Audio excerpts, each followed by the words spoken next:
And we are live in 5, 4, 3, 2, 1.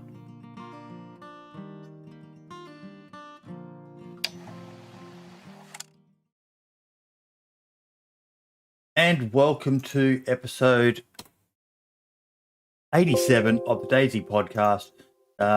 We are joined by Marks. How you doing, buddy?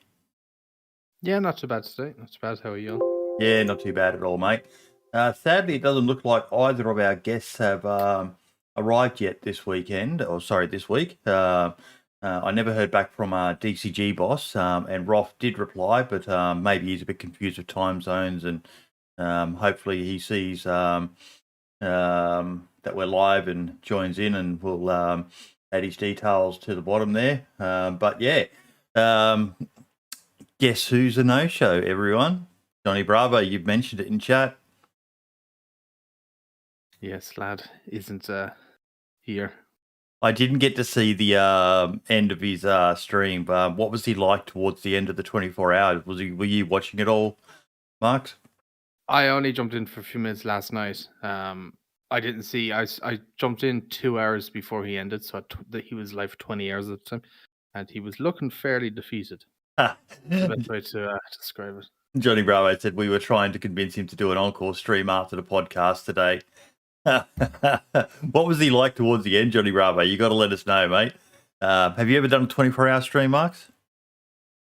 No, I've never done 24-hour stream, but I've stayed up for more than 24 hours before, and it's not nice. Just even sitting in a chair, 24 hours isn't not nice. No. It's one of those things. I think we've talked about it in the past, with the pressures on streamers and stuff like that. In his case, he just did it as a bet. But there's a lot of people out there who think it's something that they have to do to make it and all the rest of it. And I don't know, maybe, unless you're probably taking fucking speed or something like that to fucking keep you going. I just don't know how you do it. Yeah, I'd never do a 24-hour stream. I think the most I've ever done was 18 hours, and I was shattered then. And I was meant to do 24, and I just said, nah. Yeah, I've done 7 hours this week, and after the 7-hour stream, I could barely talk. My voice was just gone. Mm-hmm. So, yeah. Now, Archie has messaged us. He's on his way home, and he will join us as soon as he's home and good to go. So, yeah. Johnny Bravo saying I was in his stream with like 7 to 8 hours to go for him. He looked quite rough even then. And he was playing hardcore in the mask as well. And all the times I was in here, he was flashing red health. So probably doesn't help. So Skull Speeder saw him at the end. He was very tired, but happy he got to the end. So well done to our boy. He made it there. Very, very, very, very, very happy for him. I don't think he'll be making a bet like that again in a hurry. No, he already said he wouldn't. Quote from Gecko Fish when he popped in 22 hours into his stream was his soul had died. You could see it in his eyes. Wow. Yeah. So, mate, 1.15 actually dropped this week. Mm-hmm. What was the feedback you got from folks? All positive. Yeah. Actually, all very, very positive. I played it. Yeah, I played it for 7 hours. The first date came out on stream, and very stable. Like I played official, which I know people are going to hate me for because I give out about it, but it's always the best way to test an update. If it's good on official, it's going to be good on community service, and it was great. Super stable. I got disconnected from the servers a couple of times, which is always a bit odd. It just randomly kicks you, but otherwise than that, it was fine. Yep. Really, really good. I haven't heard anything negative other than one of the topics, which we may as well start covering it now. Skull Speeder, I see you in chat, mate. I'm going to throw it out there. You are welcome to jump in and join us because we're going to be talking about apparently some server issues for console. Now, I did tweet out about this, but let me just open up. Where is it?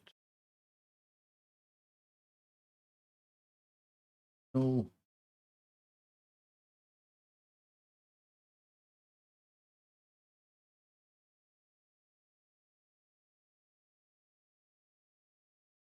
So there was this error happening for a console community. Restart failed, host system not ready or offline. Please try again later. So basically, what the guy said to me is that his server basically got stuck in a loop. Seriously, hello, my game server is stuck with this error. Can't be started in any possible way. Can you do the move machine or whatever to get it up and running again? Now it's stuck in a restart loop. It's a joke how things like this happen every time there is an update, and bad service makes us lose members. No support received in the last, at the least in 2 hours. Even FTP fails in sending vanilla files over to check if by any chance my files broke the host system and make it unreachable. So that looks like to me, again, I'm taking it at face value that this is a legit screenshot. 3 hours. Now, when I had a server, mate, it was usually 5 to 10 minutes at the most before someone got back to you. I'm honestly kind of stunned, and sorry, we're very sorry to hear that you're having this issue. We made some back-end adjustments to your server. Please start it in 15 minutes. Once the issue is fixed, we can extend your service time for the inconvenience. I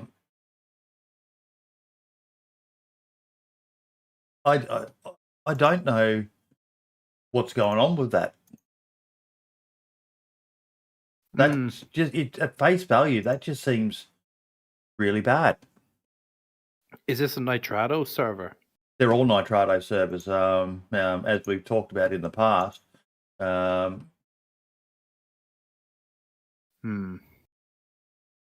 Yeah, it's pretty bad that it took them so long to get back, and that it didn't seem to fix the problem either.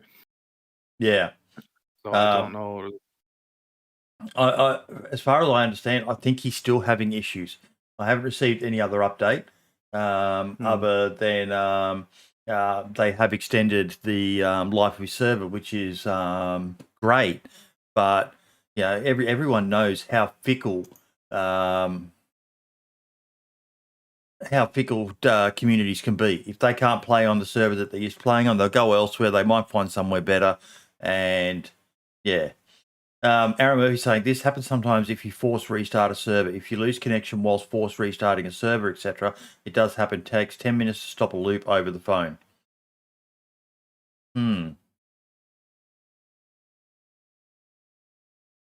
It seems like the Nitrado doesn't have like a proper what's the word, kind of like support system, like at the back, because it seemed like it took them ages to get a response from that email. And then when they done something about it, they didn't really go into detail about what adjustments they made. Yeah. Stuff like that. Like when I had I think it was GTX server for a while, like anytime something was wrong with it, or even if something wasn't wrong with it and I just had a question, I always asked, and within a couple of minutes I had an answer, and a detailed answer at that as well. Mm-hmm. Now, it seems like they're just being very vague. Now, like I said, I did tweet out about it, and to my best recollection, I don't think anyone else responded. What's Nike saying there? I know firsthand the problems with Nitrado. Phone, email, they are crap from my console days. Their support is next to useless. See, but Scale Speeder, I know, works with them as well, and I don't think I've ever heard him say he's had an issue with them either.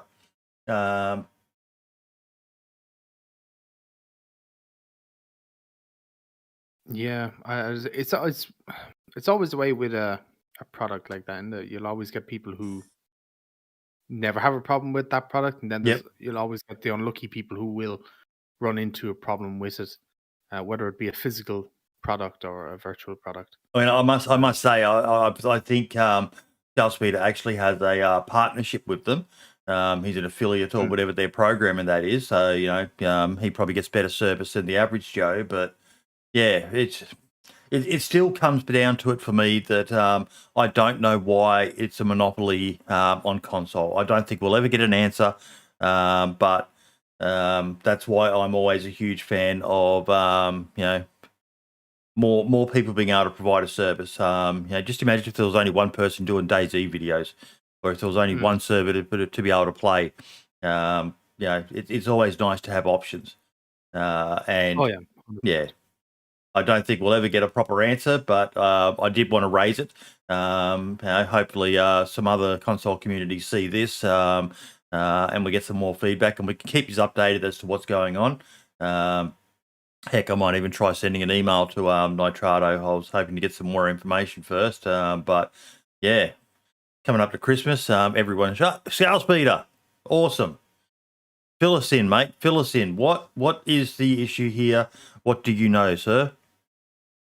Oof, wait a minute. Oof. Can you hear me? Yeah, we can hear you, mate. All right. So I think what happened was when the update went live, the sheer interest in the updates was through the roof. It was unbelievable. I know in my particular case, all the videos I'd done about 1.15 on how to update it, what was coming, and all that stuff did amazingly well.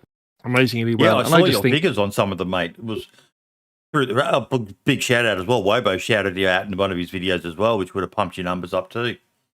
Yeah, really lucky for that. So so I think their update system just got overwhelmed really with what was happening. I run 6 servers and they all updated fine.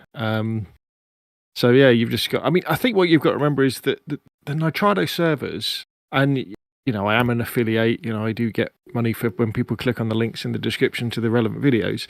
But they are shared hosting servers. You're not buying a dedicated box here because they're pretty cheap.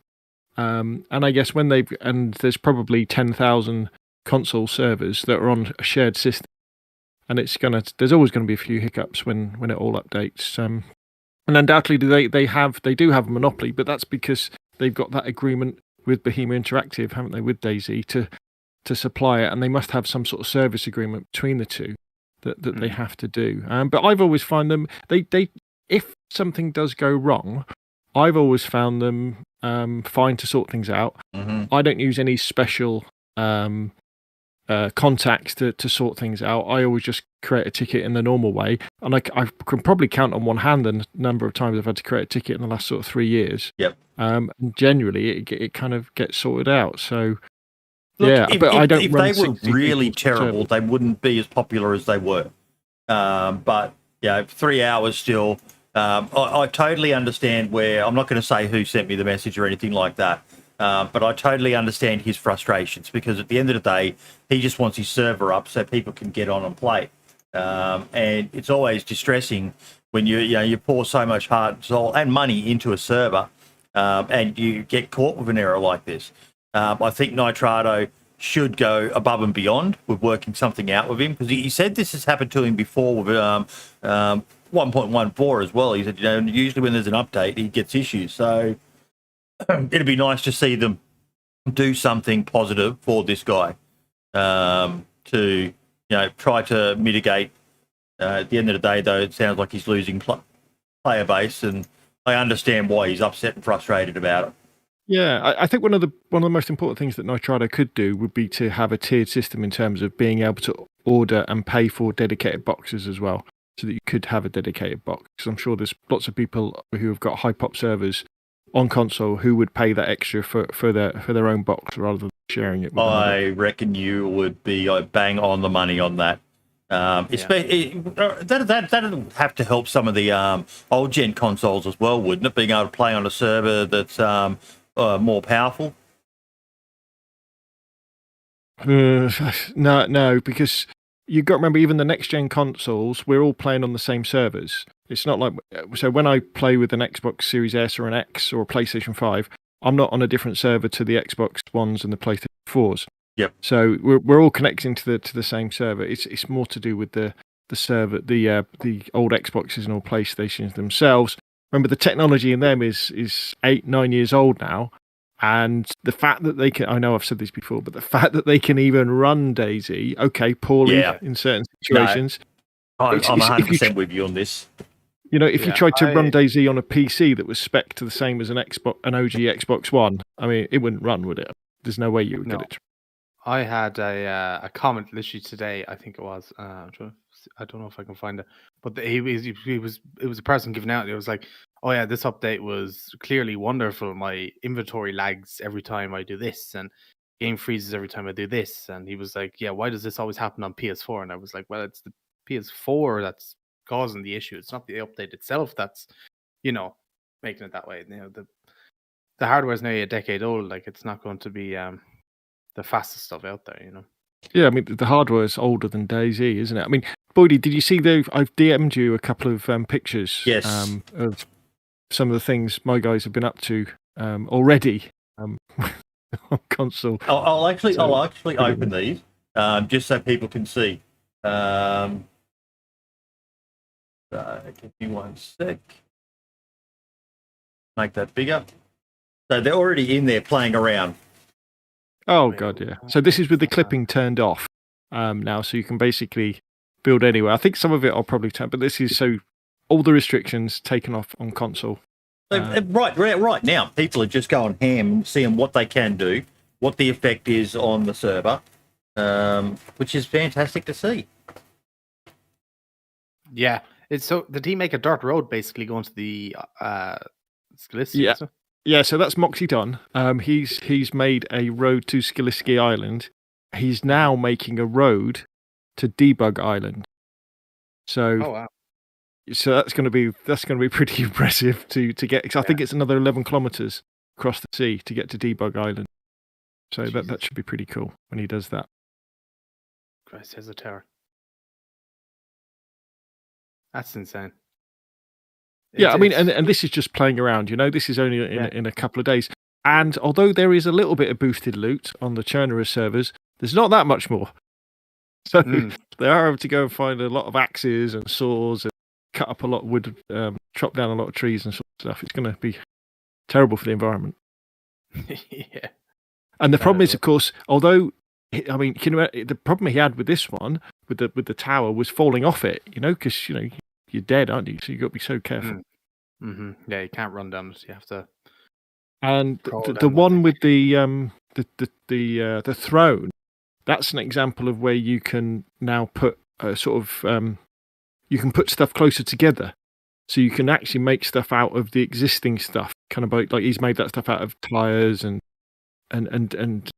barrels, and you can just put stuff together to start, creating these things that previously, you couldn't do. So so at the moment on my servers, for example, I'm running not really a competition, it's more of a draw where I'm saying, guys, whatever you do, it doesn't matter what it is, put it in, we have a separate channel, and then at the end of the month we'll have a draw for a free DayZ sweatshirt, that sort of stuff. Because I think the imagination that we're going to see with this sort of stuff on console and PC, because it's the same. Yeah, it's going to be pretty amazing. Yeah, it definitely is. It definitely is. So look sorry, go ahead, Mark. I've had just a load of positive feedback, and all the console players seem to be very, very happy that they now have this option. It's good to. I think a lot of them were kind of slowly. Well, some of them were slowly getting kind of bored of DayZ because it was getting a bit repetitive. But now with this option, it gives them more things to do and more things to grind for, which is great.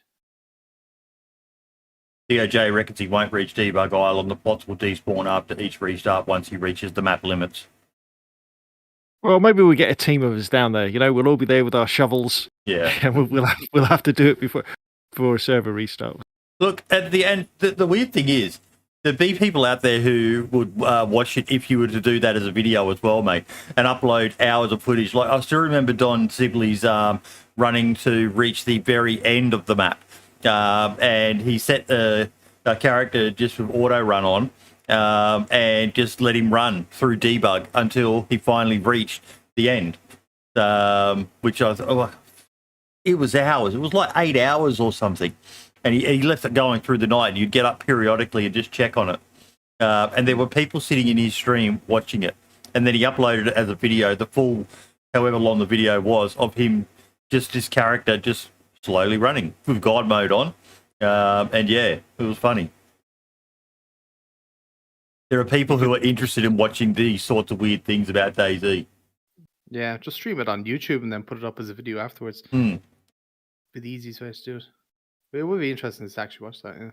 But look, at the end of the day, I feel for this guy. I hope he gets some sort of solution and resolution. This was from a few days ago. This isn't stuff that's just come through to me today. There may have been an update since then, but I don't remember seeing anything. But yeah, I hope there's some resolution for him. Scalespeeder, do you want to hang around and be our foul lad until you have to call it quits tonight, mate? Yeah, I mean, I can never. A bit. Thank you. You broke up a bit there, mate, but I guess you were saying you could never be exactly lad. Yeah, that's right. Is my internet? Yeah, you're dropping out a little bit. It's only just started happening too. Well, yeah, I'll see if I. It's his plan. Blame the internet and then he'll leave. Do the AJ fade away. Okay, what else have we got on the agenda this week? Well, let's continue talking about 1.15. It was Scalespeeder, if your internet's bad, this was really a console update. This was a massive update for console. We sort of touched on it, but if there's any console players in chat, I would love to know, I'm thinking about it now, and it's probably something I should have put out, but I'd love to know some of the cool stuff that some of the console communities have done to their servers. And, if there's been any issues, we did circumspect Wonder, Mark's last week or the week before, about what the effect this new basically build anywhere was going to have on some of these console communities, whether they're struggling with the increased performance or yeah, that was my thing was performance. So whether it would actually they would run, a decent thing, but they also I haven't heard anything saying otherwise at the moment. So yeah, seems to be doing fairly well. I think what will happen is it's when people start building these really huge bases with 20 level watchtowers on each corner and things like that. That's when it will grind to a halt where you'll walk towards them and the server will slowly stop. That's what's going to happen. And what's your server been like? Yeah, they're fine, but people haven't had a chance to really go to town. But I know we had a Halloween event not long ago, and just about 10 of us turned up at one of the guys' bases, and I'd spawned in the spooky mist. So it was all spooky, and we all had the Halloween hats on. And then we all started firing flares off, and then boom, that was it. The server went to like 1 frame a second. So there's going to be problems. One of the most exciting things, though, is did you see my video with the little area I added to the northeast airfield of the evac area up there? I haven't. No. Okay, so one of the most exciting things that it's really, really, really easy to do now, see if I can get a picture for it, is the fact that you can now use... It's the one that is free JSON. It's about adding... It says free evac POI area JSON file for Northeast Airfield. Like that, I think. Be in the last 4 or 5 videos, I think. Let's see if I can get it. My internet's really Oh yeah, the DayZ Northeast Airfield, Krasno Airfield, evac. Ah, there we go. Yeah, so I think if you go into everybody, there might be a bit of a video at the front, I think.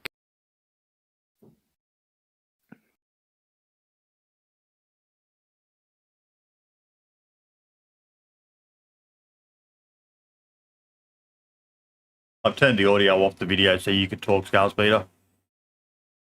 Right, yeah, I can't actually see it because I've turned off the stream, so hopefully my internet's a bit better. So what we can really do now is using the new custom JSON file, the gameplay JSON.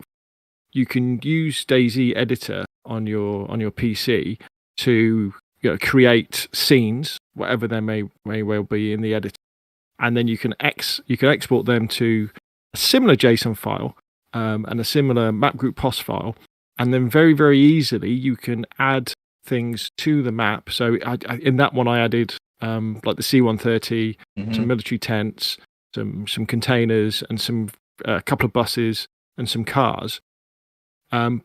with the right angles, you can tip them over. But really importantly, they all spawn loot as well in the correct way for the map. So a player, if they didn't know the northeast airfield, they can go there, and as long as you're fairly subtle about it, you can make it look like it was always meant to be there. And of course, you can also add zombies and police zombies there as well. So you add to it, and it's really easy to do. That's the main thing. It's really, really easy to do. So what we're going to be seeing over the next few weeks and few months is JSON packs done by people who can run DayZ editor, and you can do it by hand as well. But if you're using the editor, it's super, super easy to do, where whole sections of the map can be added to. You can't take stuff away, but I know you guys were interested in the that server that's going back to pre 0.63. Yes, so I don't know what those bits of DayZ look, but if I went back and watched some of those videos, we can then go in and then we can add not exactly the same because we can't spawn everything, but we can can't spawn... really change the topography either. No, we can't do stuff like that. But when you say things like this part of the northeast airfield is really bare, there's no cover, it used to be a sniper's paradise or something, we can try and recreate that very, very easily. And importantly, it'll have the infected and it will have the loot. So it will just be like any other area of the map.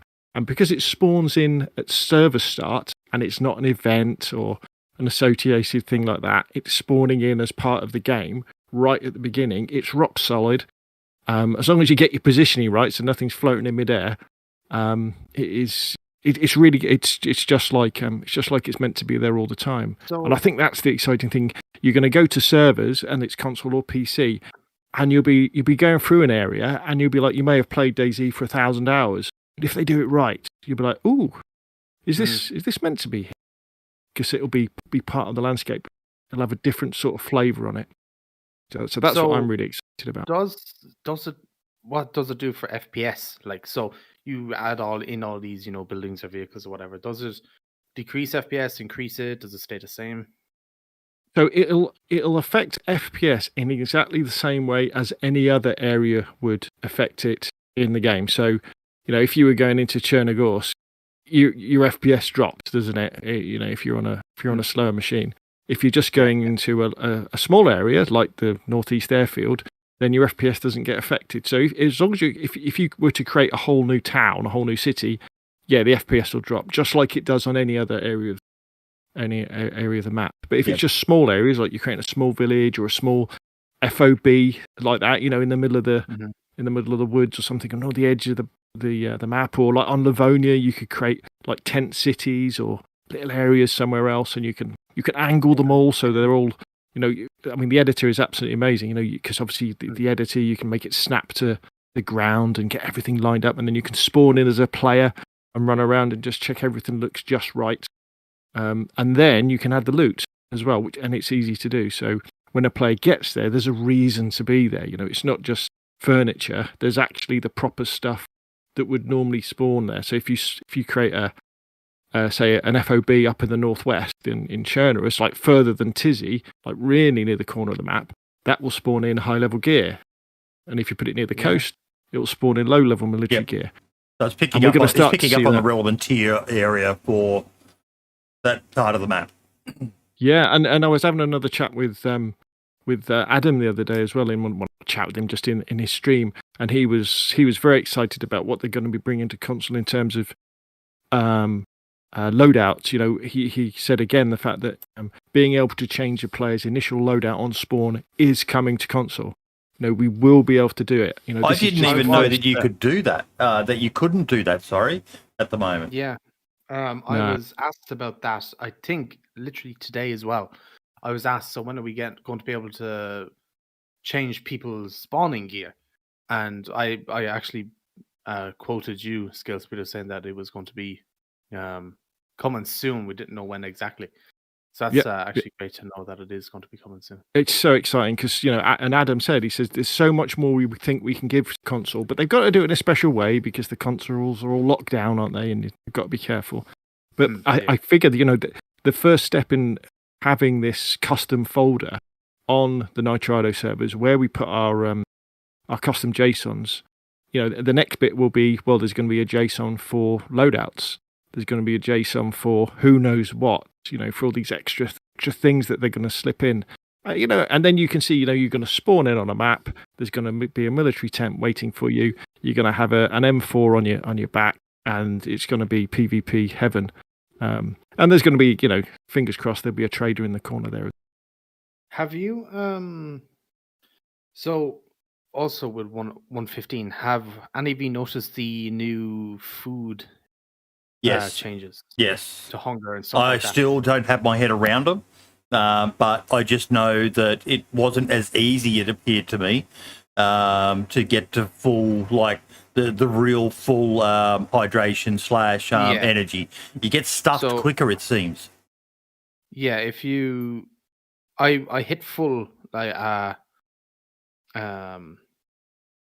had like the full stomach, where my food was all the way up, and it didn't last as long either. It only lasted about half hour before it like dropped off again, and you had to eat again. Yeah. Yeah. So what's happening now is that it's taking a lot longer for your stomach to process the food. So it's more difficult to stay at full. But at the other end of it, you can exist a lot longer on just water. I think it's quite a good change as well. So as long as you keep drinking, you're not going to die in the same way that you used to. Rather, I think it was a bit silly, wasn't it? You would die. I mean, who's going to die of hunger in half an hour? You're not.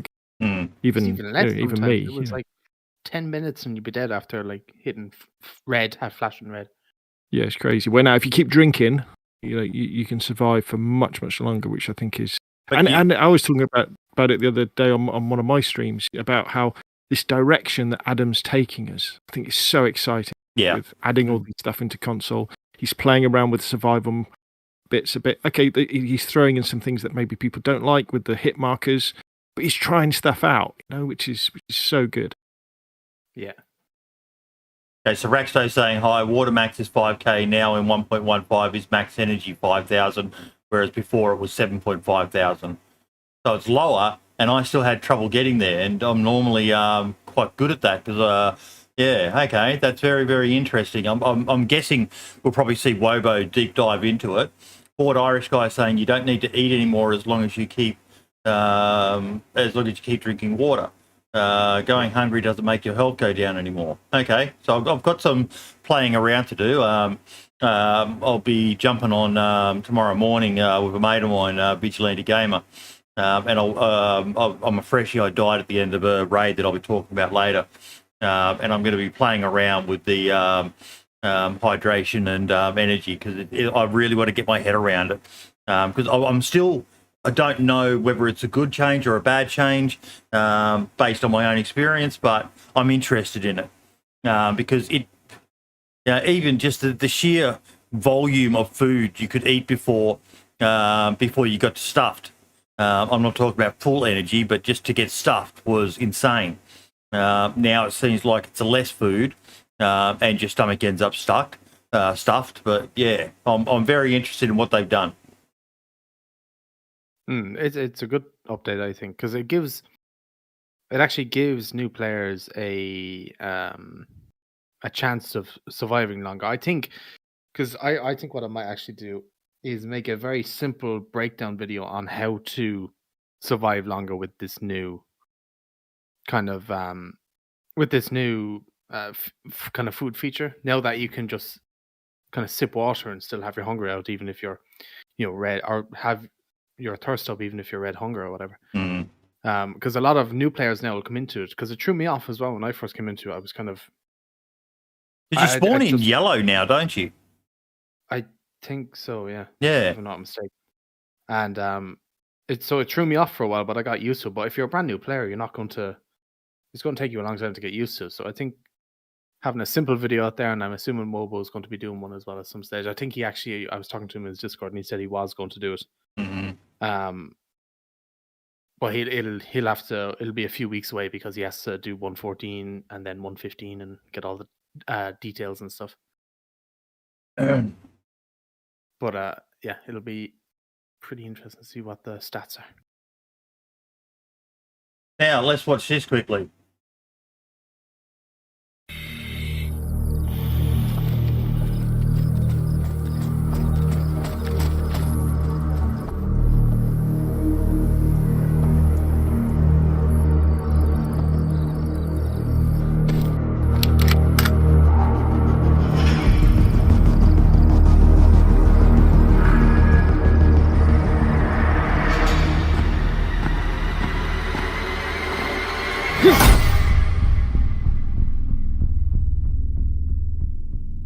I did have to give out to the people who spotted it, but if you look closely, not quite sure why they didn't get this survivor to use the new barbed wire bat. He used the nail bat when he hit the person. Maybe the nail bat is the nail bat in the game. Yeah, but you thought you would have thought that for this trailer they would have actually used the new item, the barbed wire baseball bat. But yeah, maybe it was just an oversight or something. They didn't realise they didn't have the right bat, or yeah. Also, is that a new character? That male one. I don't know. I It looks like a new honestly, character, I think. after the rabbit hole I went down with Hannah, and fucking Are You High, and all that sort of shit, I've kind of deliberately stepped back a bit. But I was following it, and the person in the yellow NBC gear was apparently the girl with the hunter backpack with the flower on it, and I am so confused now. Yeah, I just give up. I mean, one of the other sorry, buddy. No, go for it, mate. Say one of the other exciting things about this update as well was the documentation that came along with it as well. Because one of the things about DayZ is that there's not that much written down officially about how to do modding and how to guide to stuff. But I don't know if it was Adam or someone in his team. But for this one, with documentation about the new gameplay.json and how to edit it and how to do the XMLs, they updated the official DayZ wiki about it as well, which was really, really good as well. Really good, because I know coming to, it's only XML modding on the console side, but when we all came to that from console a couple of years ago, I think we were all pretty shocked about how little stuff there was written down that you could follow anyway. And most of it was from like 2014. But the fact that they've gone to the effort, BI have gone to the effort, and the DayZ team have gone to the effort of adding this stuff in, bodes really well for the future as well, as people being able to learn how to do this and implement it themselves, and being able to do stuff without Steam mods as well, and having to keep those up to date. So a big bravo to Adam and his team for following it up with that stuff, with those. Yeah, it's going to be very interesting next year, like what they were able to pull off this year. Like it's going to be interesting to see when the 2022 roadmap comes out. I'd assume sometime in December. What they're going to tease. You've got to get him on the Christmas show, Boydie, Marks, and you have to get Adam drunk. You've got to do it, because there's so much he wants to tease. Okay, I'll say now that Scotty has said he will be coming on the Christmas show, and all I know is he's bringing a surprise guest. That's all I know. This isn't me holding info back, but Scotty will be here, and he said he has someone coming, and it's a surprise who. So I don't, fingers crossed it's Adam, but at the end of the day, I'll be happy with anyone from the fucking dev team coming on, because they've had such an amazing year, and I really want to share that with them. Absolutely, and I think anybody who's watching who's on console who doesn't know the fact that Adam, the lead developer of DayZ, you can go to Twitch, and he's on Twitch and he's streaming, and he will answer your questions. You can ask him stuff, and he will answer about DayZ. It's absolutely it's stunning, the fact that you can go on there and you can talk to the lead developer of DayZ. I think the last person who did that was Brian Hicks. And that was a long, long time ago. And even then they were intermittent. We've never had a lead dev of DayZ this approachable. And he's just so chill about it. He's got a cheeky sense of humour. You often hear that little giggle of his where, when you're talking about something that he can't talk about. Or when you ask him about something that he can't really talk about. But no, he actually rated me the other day, and it made me so happy to see so many people watching him, which is fantastic.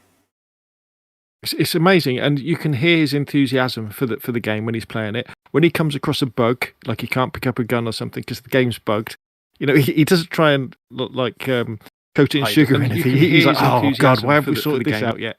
that sort of thing.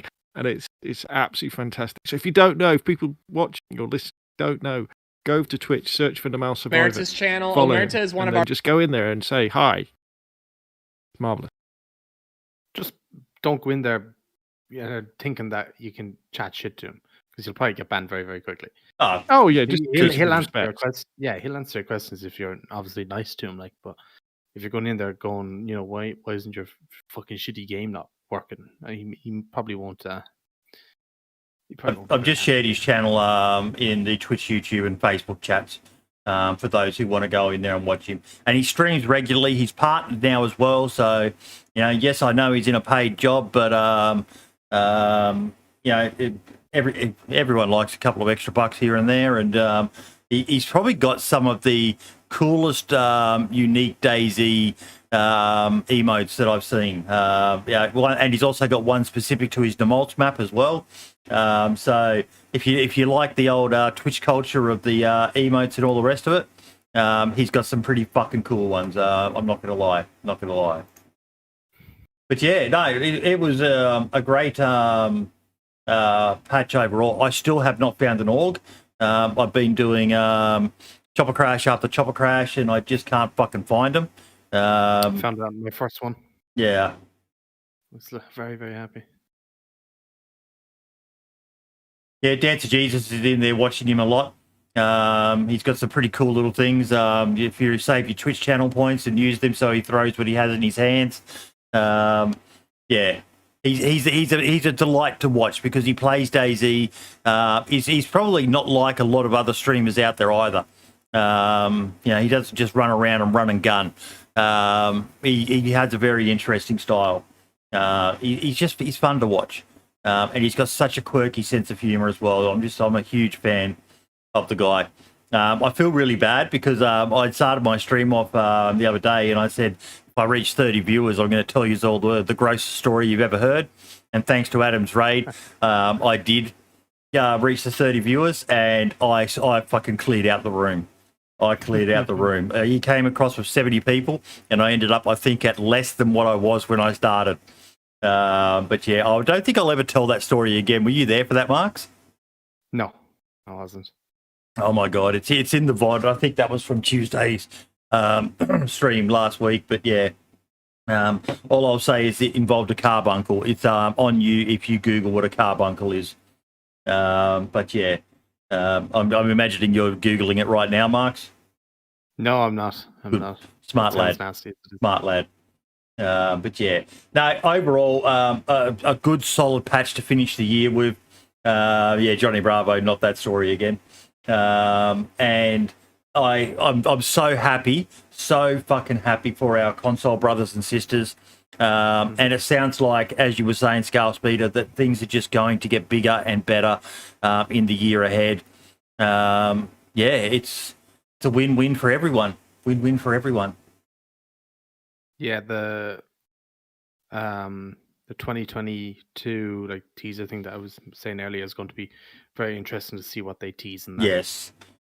Yes. Now let me have a look. What else did I have here? Okay, so I've got a question for you guys. I had a thought during the week. Loot cycling. Now I have been very, very, very opinionated on loot cycling. If you've ever watched me stream, I come across it's usually in industrial spawns, I find, and it's quite often on servers where you have base building, and people are basically loot cycling, which for those who don't know, it's not I'm not talking about a hack or an exploit. It is sort of an exploit, but this kind of ties into the question.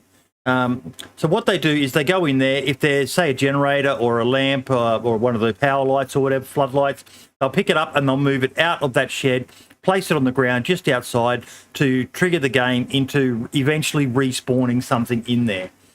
I hate it with a passion. It pisses me off because, but I'm the sort of person who's happy to spend 4 hours running around trying to find a box of nails. I know that's not everyone. And we've talked many a time in the past, Marks and Scale Speeder, about how not everyone has that same amount of time to play. And they might not like playing on the high loot servers. But is it cheating or a legit game mechanic? Because you go, Marks. I say it's a legit game mechanic. I don't think it's a cheat.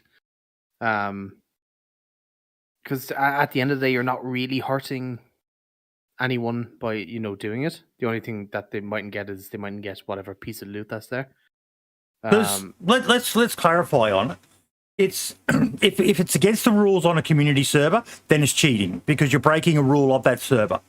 But let's talk about it on the vanilla servers, servers that have got no rules. And I totally understand, Rag Tyson, that you'd ban it for 7 days on a community server. But Scales Peter, what do you think about it for a vanilla server? What do you think of loot cycling? Okay, so I've got this theory about loot DayZ and how it works. All right, and I know actually how it works with the loot economy. It's doing bits of the map at different times. So if you leave, stuff spawns in.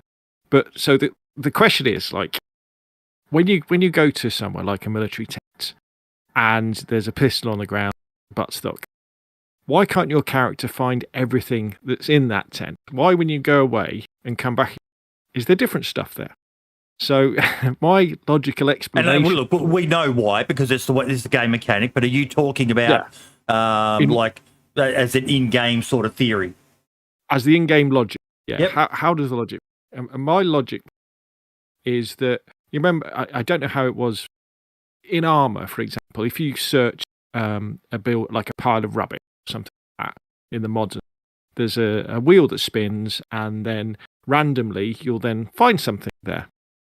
And this is my theory, how I explained loot in DayZ. When you go into a tent or a house and you find something, your character has searched around and they found that particular thing, like randomly, and it's showing it you there in the game. Then if you go away and come back again, something else hasn't appeared. Your character has searched it and found something else there as well. Because you've had that time. And that's why you can't find much stuff in buildings, because you haven't got much time to search. And that's why you find different stuff every time you go back. So for me, loot cycling is... I've got no problem with it, because it takes you time to do it. Mm-hmm. And by my sort of weird logic of the fact that when you go into a building, you're not actually finding the stuff. It's like a random chance of what you found, because your character searched through and they just happened to have found behind the cupboard there was a can of peaches that time, and when they come back, they searched behind the wardrobe and there was a pistol. That's so I'm not bothered by loot cycling, because it takes time to do. You've got to go away and you've got to come back. Because the other thing I want to add to it is, when I say cheating, it's an exploit per se, in a sense, but the other thing that people need to remember with it is that just because you've moved something doesn't guarantee you're going to get the item that you want. It just basically, as you said, Scalespeed, it gets the wheel to respin and a random item will appear in its stead. Yeah. You were going to say something, Mark? The place you see it most common nowadays, especially on vanilla servers, is the medical center or the medical tents at the northeast airfield. Yep. Where the NBC gear spawns. You always go down. There's medical scrubs all over the floors in there and everything, like out by the containers and stuff. Yep. People are trying to get the gear to spawn. And I haven't been back there in a while. Every time I've gone there, there's nothing there, because people just keep coming back to loot cycling constantly. So that's the one thing I've seen recently, like that, is blatant loot cycling. I've done loot cycling before, but it was on like heavily modded servers, and we were doing it on a server where you would pick an item up, like there'd be an LMG on top of a tower. You'd leave that tower, go search a barracks, come back to that tower 5 minutes later, go back up there, another LMG would spawn. And it's just because of the spawn rates I think the server was set at. Mm-hmm. It was just spawning them so quickly back in that you could sit there for 20 minutes and come back out there with, some of the best guns in the game. Which, that's a bit crappy, but it is heavily modded as well. Yeah. But the key thing people need to remember is horses for courses. When in Rome, do as a Roman say. Basically, it is 100% an exploit, and there's nothing much you can do about it, sadly. And it's a huge problem for servers who care about economy. As Rag Tyson said, some communities are set up in a way that if you don't like the way that loot is on that server, don't play it. Go find another server where you can go and just loot a few guns and then run to a trader and buy everything you need. Stick to the rules of the server you're playing on. But yeah, I'm still not a fan of it, but that's because I've got a bit of spare time and I'm happy to just run around for 4 hours trying to find a box of nails. I understand that not everyone else is, but don't break the rules of the house that you're in is the key thing to take from this, I reckon. What do you say, Scarlspeeder? Absolutely. Yeah, if the server rules are you're not allowed to do it, then don't do it. But Marx brings up a really good point. Generally, if you've got an overpopulated server in terms of the loot economy, it's really easy to loot cycle because you just pick something up, throw it on the floor, run out, come back again. You see it. Don's got a great video when we first did the shop on console, and literally you could walk into the shop and you'd see the stuff start to appear on the walls because there was so much of it in the economy. So yeah, if it's against the rules, don't do it. If it isn't, fits my logic. Easy. Exactly. Yeah, if it's not in the rules, more than likely somebody else is going to do it. So yeah. Now, I saw a post on Facebook. Oh, I know this poster. I'm going to put up here. To be honest, I don't understand this game. I'm not Russian, so I have no idea where anything is. I've tried like 15, I love that he calls them matches, and literally can't find enough food and water no matter how many buildings I loot. Probably going to delete. Can't see how it's fun unless you got someone teaching you how to play. The game doesn't explain anything about crafting either. So, well, I know we've discussed this. I think it was last year maybe when we had Scotty on. And I think we even broached this idea with him. Or it might be a time before. But I know at one stage Scotty has said that the way they see it is that part of the beauty of DayZ is the fact that it doesn't hold your hand. But it got me wondering, Marks, that is... I 100% agree with it, but that's because I'm a nerd. And I'm prepared to go and search about stuff on videos, on video games I play and stuff like that. But I do wonder how many people out there have bought this game. They don't do YouTube, they don't do Twitch. They had a friend mention it to them, and they thought, yeah, I'll give it a try, and they've jumped on themselves and just gone, this is fucking shit. What am I meant to do? There's nothing that tells you how to create a campfire. There's nothing that tells you how to create a backpack from burlap rope and a few sticks. There's nothing that explains how to cook or anything like that. That you put a sharpened steak and you can put the meat on the end of it. There's absolutely nothing. And I wonder how many people have just, like this guy, they've tried something outside their normal comfort zone, like you say, they're typical COD player, and they've gone, fuck this, and just uninstalled. Yeah, I think, number one, this guy posted this out of frustration because he goes, I'm not Russian, so I have no idea where anything is. As if everybody who plays this game is Russian. Yeah. I don't know a single word of Russian. But it's like I think majority of the people who bought this game and play this game have probably bought it because they've watched YouTube videos of it. There is obviously going to be the people out there who may have seen it on the PlayStation Store and thought, oh, that looks interesting, it's on sale, why not pick it up and give it a go. I had watched hundreds and hundreds of hours of DayZ and the Armored 2 mod before I'd even bought DayZ, so I kind of knew what I was doing when I bought the game and got into it. I knew how to kind of start off, but it definitely is. Yeah, it definitely doesn't hold your hand. I don't know how they would even implement something like that. I suppose they could do like a single player thing maybe where it puts you into that. Well, what do they do on console, Scarlspeeder? There's that video on console that we've watched in the past where when you spawn in, It has that little scene with old mate talking to you on the radio. Yeah, so you can watch that video, and yeah, you have the guy talking radio. I think it's a really big problem. I know personally, I tried the 1 hour trial for DayZ on Xbox when it first came to the game preview program, and absolutely hated it. Couldn't stand DayZ. I thought it was the worst game ever. In fact, I made a video saying this is the worst game ever. Can't believe how somebody's made a game like this. About a year later, I'd watched more videos. I thought, no. And I was really into PUBG, and they kind of look similar, don't they? I thought, no, I'm going to give it another go. So I signed in on my son's account and had another go with the free hour that you get. And I was kind of sort of got it. And then it came out on PlayStation, and I thought, right, I'm going to give it a go, and we'll see. And I had to put an awful lot of effort in to get past that first being able to survive, and then really enjoy the game. Because it's not until you learn how to survive that the game opens up. And you get past that opening a tin of beans or knowing to load a gun to all of a sudden the land of Chernarus opens up before you, and you're like, oh my god, this is one of the most amazing games ever. So yeah, on board. But Bohemian Tracks have it with armor as well. If you buy armor on the Steam sale now and think, oh, I'll give this a go, oh my god, you forget it. You jump into that campaign and you'll be dead in about 2 minutes, and you won't have a clue what to do. So you see, you mentioned an interesting thing there, and this kind of ties in. I was going to read Zyson's comment next.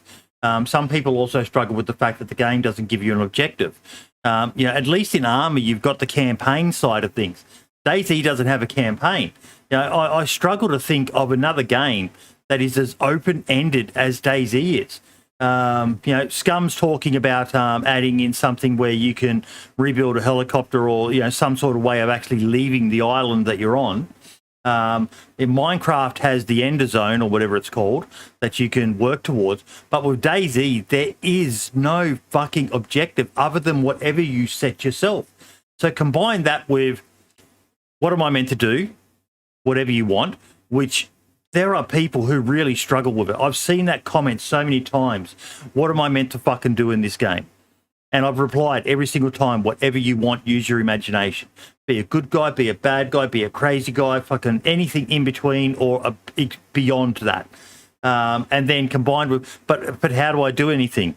Learn it. I think Dean Hall called it the anti-game. If correct me if I'm wrong, but it really is an anti-game in a sense. Yeah, but they've got to do something about it. There's a reason why when you look at the Steam charts, okay, DayZ has got loads of people playing it, like 30,000, but there's a reason why Ark has got more. There's a reason why Rust has got so. I mean, they're nowhere near as good as DayZ, those games.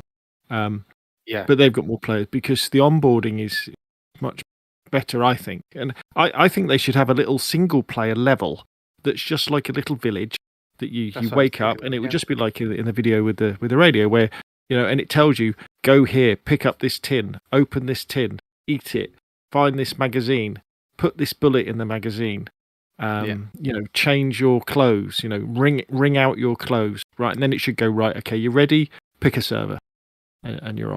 Thing. Yeah, it should give you like the basics, learn to maybe make a fire as well. Something like that. Absolutely. Maybe spawn in a zombie or two as well that, give them a chance to maybe hit them with a knife or something, or with your fists or whatever, just so they get the very, very basics down. Like you mentioned Rust there. I spawned into Rust the other day. My brother wanted me to play, and I logged into that game and I hadn't a fucking clue what I was meant to do. I was running around cluelessly for the entire hour and a half that I was playing. I had no idea what to do whatsoever. And but with Rust though, going to rock and run after people, isn't it? Yeah, but with Rust, if you open up the menu and you look at it, gives you recipes for how to do stuff and how to make the bow, how to make the arrows. It tells you all these things. Yeah, true. In the game, like Scum does. Yeah. Now, you mentioned those other games before, Ark and Rust and all the rest of them, but is part of the reason why DayZ is still relevant, coming on almost 10 years after the mod was created, the fact that for those of us who play the game, we love it because of the fact that it's so unforgiving. Yeah.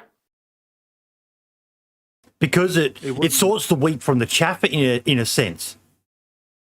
Mm-hmm. Yeah, it wouldn't be it wouldn't be DayZ. It wouldn't have that DayZ feel if you suddenly, bought the game and logged in and it was a tutorial. I see how it could help people, but if you logged in and it was just a tutorial straight away, it wouldn't give it that DayZ feel, if that makes sense. Yeah, like Cinnamon just said, because it's so close to real. What do you think, Skullspeeder? See, I don't know. I disagree a bit because I think the DayZ is all about the guys, and I'd love to see a documentary about it one day. Guys and girls who made the Chernobyl map, how they created this land for us based on real places in the Czech Republic. It's unbelievably immersive, and I know the engine gets a lot of grief as well. I personally think the DayZ engine is one of the best engines in terms of immersion. It's better than Armour. It's better than the COD engine. It's better than the Battlefield engine. With all the ambient sounds and the way you have to move, you feel so grounded in DayZ. You feel like you're there.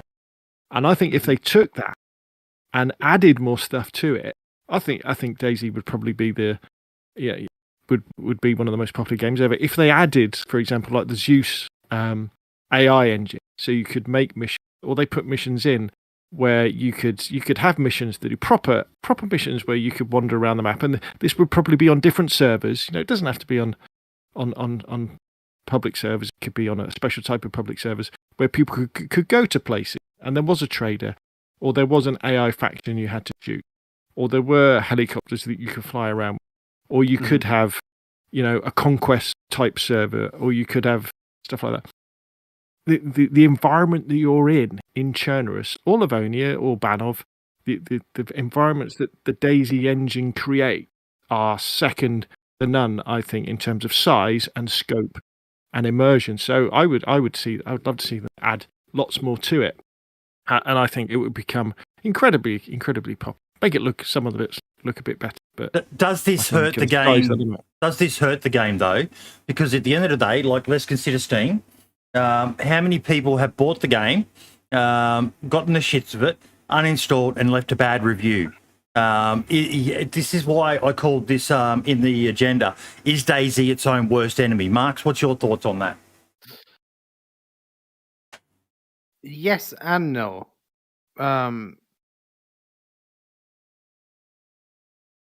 No, because I think it makes it unique that way. That it's it has no tutorial levels and stuff like that, and you just have to go into it, and you have to do your own research, or just find out your own way.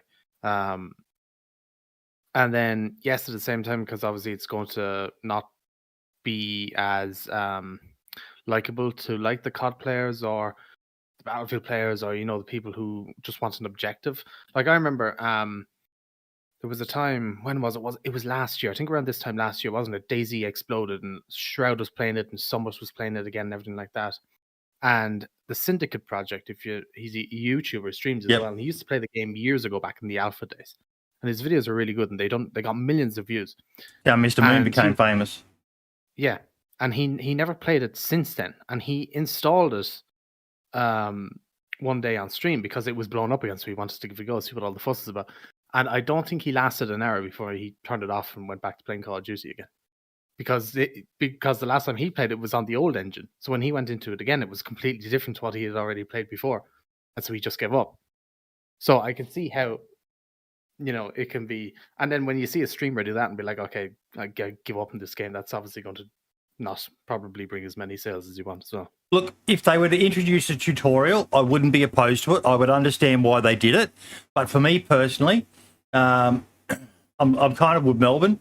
DayZ is its own genre. I like that it doesn't appeal to everyone. It's one of the ballsiest games to. I've got to give fucking kudos to Bohemia Interactive. The fact that they have stuck with leaving it the way it is.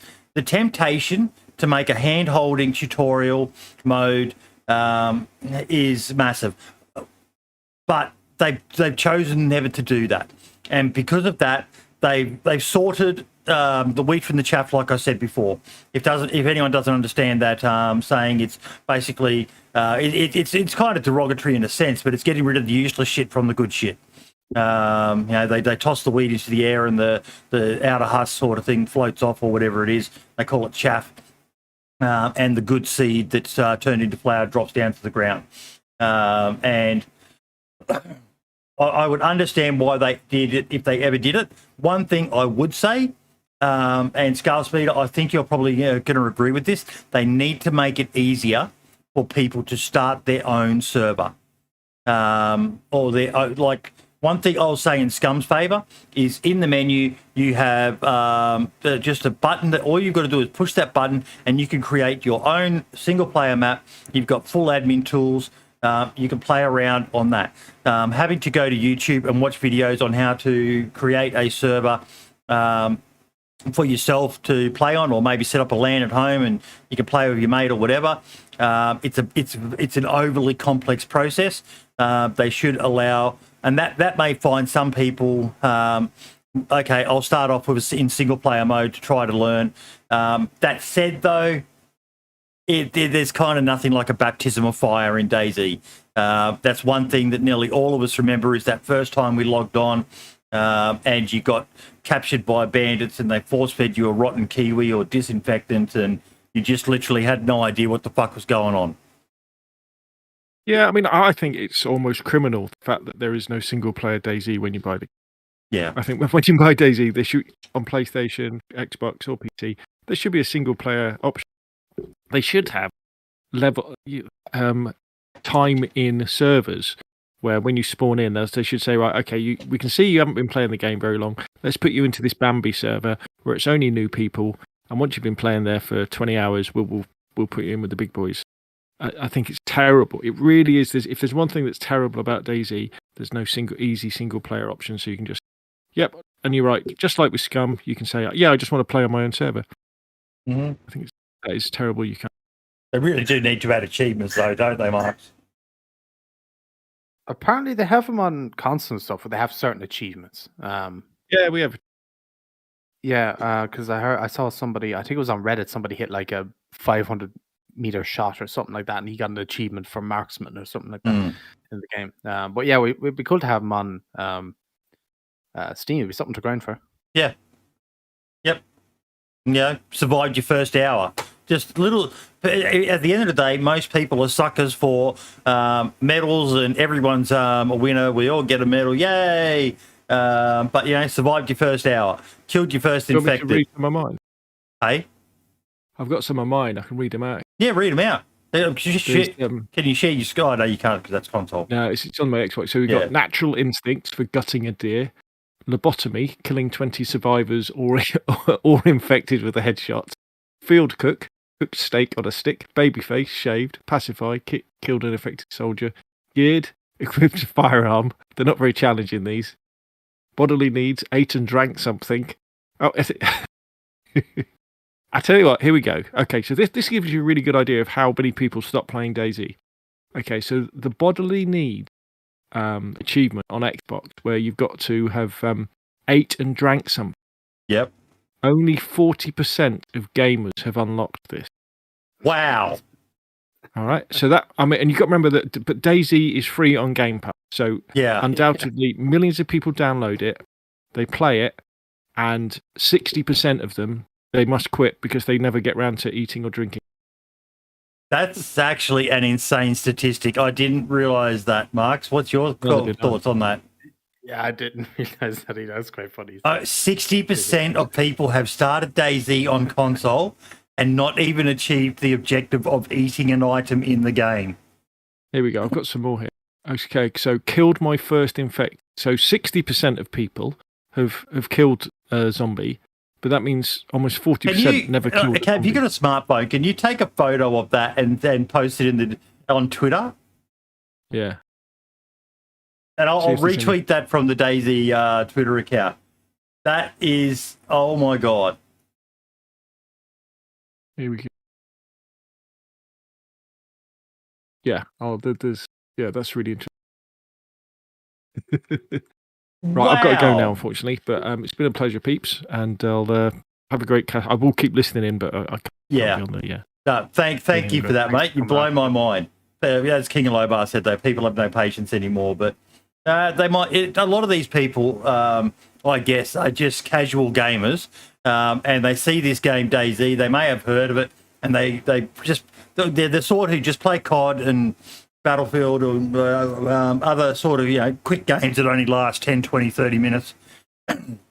And they start DayZ, and it's like, what am I meant to fucking do?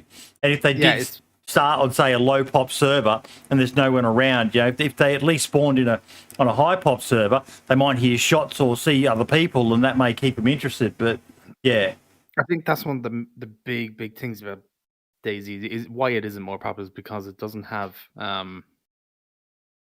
enough time. Like, you have to put time into it. And a lot of people don't have time. They just want to get on, quick game, relax, unwind after probably a long day at work, or maybe have family problems, stuff like that, where you just want to go away from the world for a while. So I think that's one of the big reasons why. But yeah, it's a brave fucking move. Kudos to them. And yeah, at the end of the day, DayZ is still massively popular. And yeah.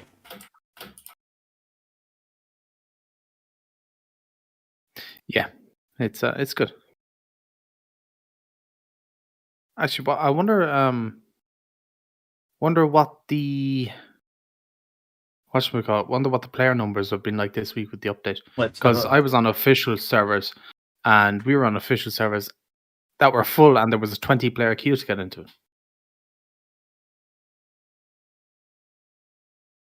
Yeah, quite high. 42,859, 24-hour peak. So yeah, wow. That's pretty good. Yeah, just a recap for everyone. Our two guests that we had lined up, it was a players episode this week. I did hear from Wrath, but something must have coming up. And DCG boss, we didn't hear back from. So it happens. From time to time, people, real life gets in the way and they just can't make it. But yeah, we'll keep rolling. But no, that's pretty decent numbers. Very good. Yeah, very, very good. This update, for whatever reason, I wasn't expecting it to do as well, like in terms of YouTube views, or it's like my video exploded. It's only 35,000 views. Scale Speeder's videos exploded with this update as well. Like, it's been very, very popular. Yep. For such a small update, like, it's not like it was 1.14. Which is great to see that even the small updates are getting hype. Just you made me think there, King Alobar. What is the current status of DayZ on Steam? Oh, like the reviews? Yeah. Good question, actually.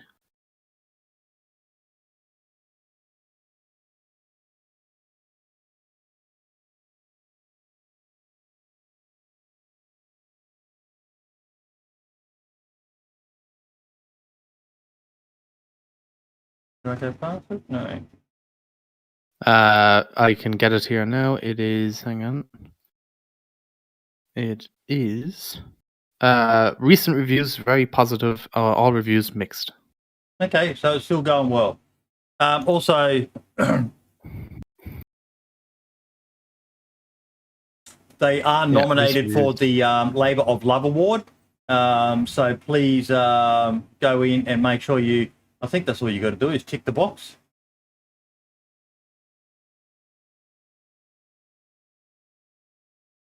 What have they said? Hey, survivors, 2021 has been an exhilarating ride for all of us. We started off strong in January by hitting our peak player count on Steam. For this, we'd like to offer our deepest gratitude to our wonderful community who stood by us and empowered us to prosper. It's such a humbling experience, and we sincerely hope that you'll stick around as we strive for newer heights. At the moment, nominations for this year's Steam Awards are underway, and would like to ask for your support once again by nominating DayZ for the Labour of Love Award. The criteria for this prestigious award is as follows. This game has been out for a while. The team is well past the debut of their creator baby, but being the good parents they are, these devs continue to nurture and support their creation. This game, to this day, is still getting new content after all these years. This, as you already know, perfectly describes what DayZ is. Not just a labour of love that belongs to the dev team or Bohemia Interactive in general. It also belongs to you, the community, who've made friends through the game and collaborate with each other to tailor the DayZ experience to your unique tastes. This year, the team has worked rigorously to release update after update and introduce new content that includes various firearms, new playstyles and upgrades, customizations to community servers, and an entirely new environmental threat that radically intensifies the DayZ experience. It's been a long and arduous road for the team, but it's totally worth it because we know and love our committed community of modders, content creators, and server owners who have been pushing out amazing content throughout the year, like creative tools, week-long competitions, and a plethora of new community maps. We are incredibly grateful for your support and believe that both the community and developers deserve this amazing award. So if you feel the same way, please cast your vote and show us your support. Thank you, DayZ team. Yeah. Pretty good. So is that all I've got to do is tick the box? I went on to it and it said the nominations were over for me, so I wasn't able to vote for it. The Steam Awards coming this December. We'll be on about 14 minutes.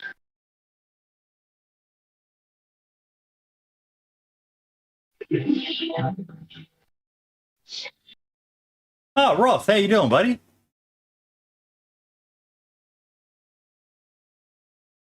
Can't hear you, I'm mate. doing pretty good. Oh, there we go. There we go. Hey, I'll be on in about 45 minutes. I'm still here. That's all right, mate.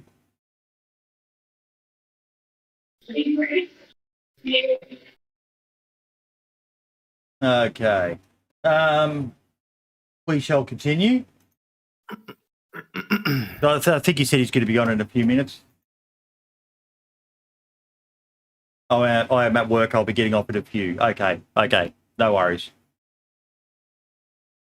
Bada boom, bada bing. Let's go back. So yeah, DayZ, own worst enemy, but for the most part, it seems that everyone loves it for that exact same reason. That it is so fucking hard. Yeah, it's doing very well recently anyway. Yeah, what else do I have? Oh, yes. Oh, how could I forget to mention this? Peggy 18. Oh, nope, that's not what I wanted to show. Let us go to Mr. Wobo's channel.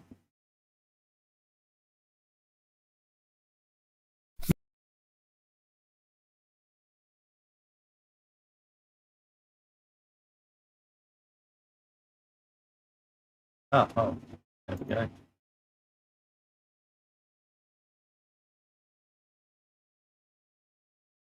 Oh, yeah. Bows for Absolutely. Christmas. Well, maybe. Not confirmed, but maybe. I saw your comments on, was it on Twitter? A Man Can Dream. It was in the Discord, yeah. In the Discord. That's right. The event looks cool. I know it's not going to be to everyone's taste, my immersion and all the rest of it. But I really don't care. Community service can get rid of it if they want, from what I understand. I like little things like that. You know, just little things that, oh, that's pretty cool. And it does look fucking cool. That big pillar of light into the sky and the Christmas music and even the audio for the actual crash. If you want to hear it, you're going to have to go watch Wobo's video. But I was more interested in the return of feathers.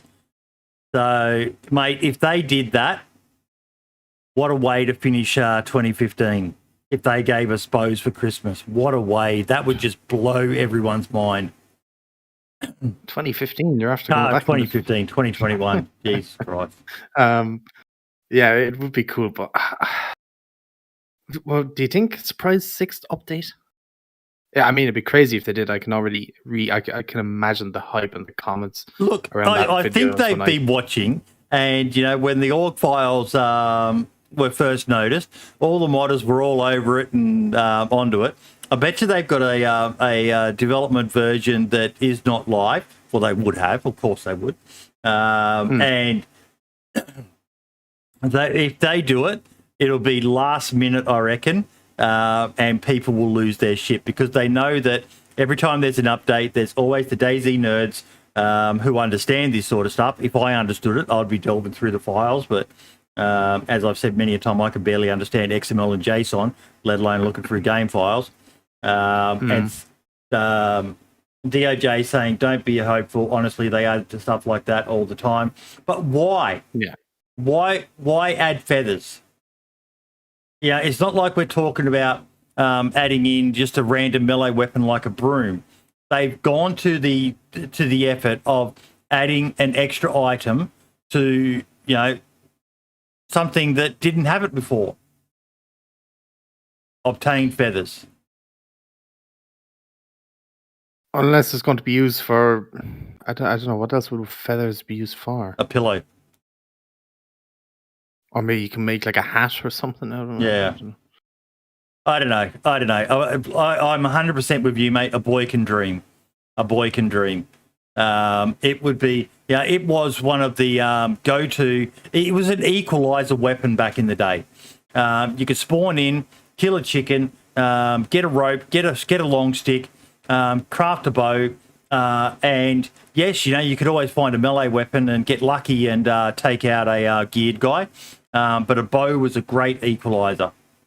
And you could make the stone tip arrows as well.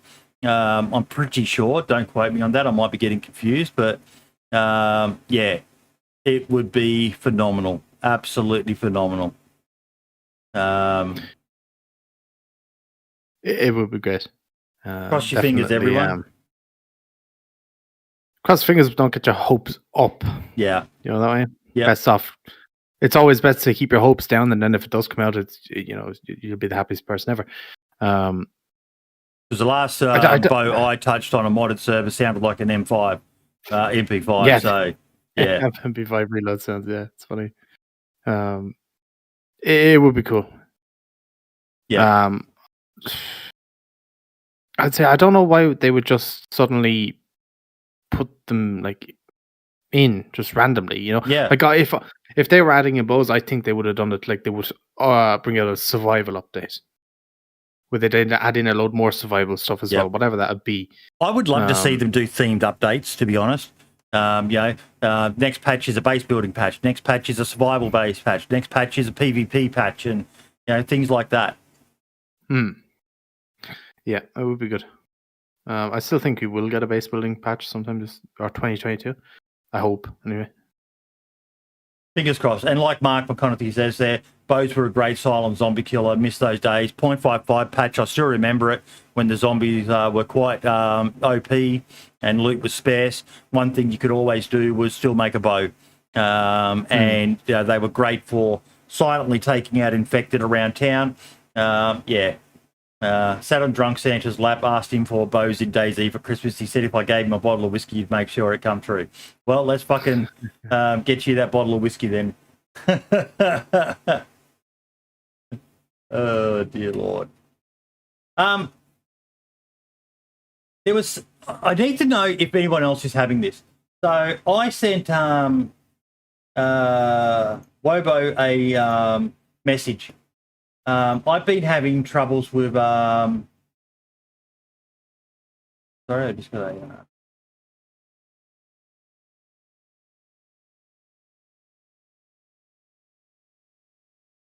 a okay. I've been having troubles with the trucks. As you know, Marks. I think you saw my stream the other day when I was struggling. Was it? Okay. Yeah, I was in Washington at the time.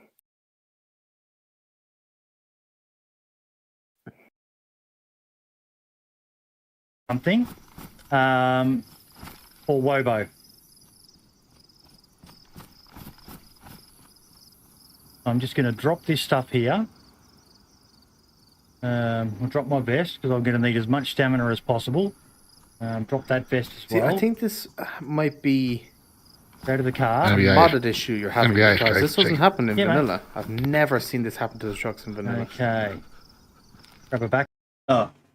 Pack.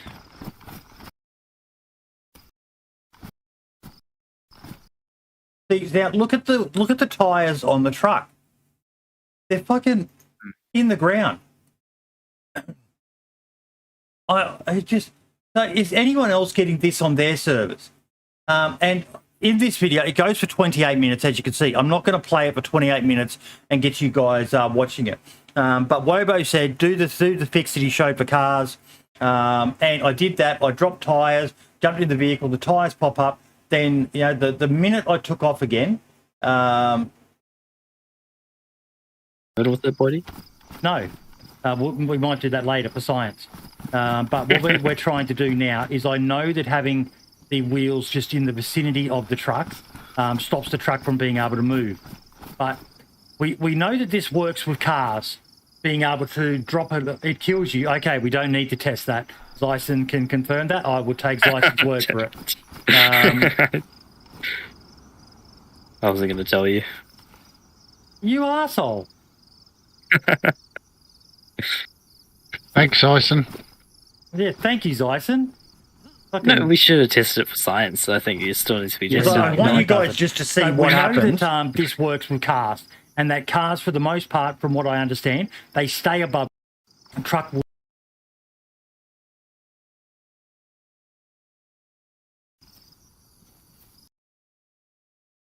Touching anything.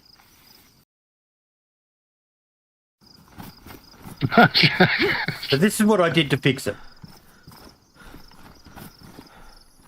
So I just made. I apologise, Deb, whoever is watching this. I made a boo-boo. I needed to have the truck above ground, so I needed to get Hawks to get in while the tyres are still in position, to make him go above ground, and then before he starts driving, I need to remove the tyres. Otherwise, it won't let him move. Oh, you fucking jerk of a...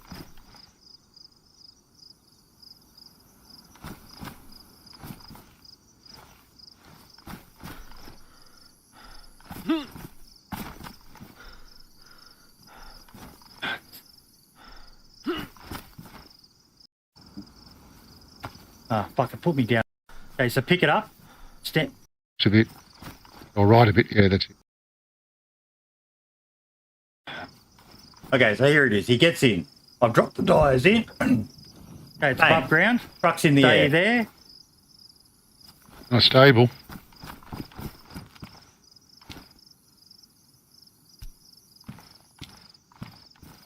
Very wonky. Don't start yet. So that's what it's done to it. Start driving and try to get to the fastest you can. Safe. Oh no, it instantly went back in the ground. That's what I was trying to find out. Has to be. Has Spud seen? Yeah, I that had. glitch? Well, one of the guys in the chat there, Zyson, he's one of the modders / admins of the server as well. Right. And the vehicles were doing the same on Churnerus as well, on the DayZ Down Under server. So, mate, what I'm trying to understand is anyone else watching has seen this with trucks as well? Because I predominantly play the DayZ Down Under servers. They're about the only ones I'd ever bother getting a truck going on, because you need the 6 wheels and the battery, and usually you find them and they've only got a few wheels on them, so they're so fucking big as well. Particularly, I always laugh about how you can put the double wheel in your backpack and the front wheel doesn't fit in the backpack. So they're a real pain in the ass to get going. You know, car tires will fit in the backpack.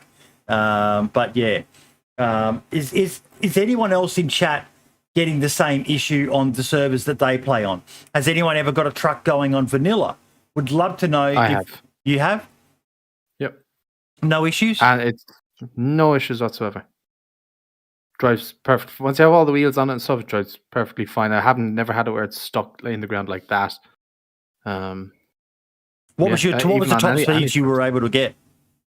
I think on standard roads about 35. Okay, 40 so if you're lucky. I am still and getting long. roughly the same top speeds then.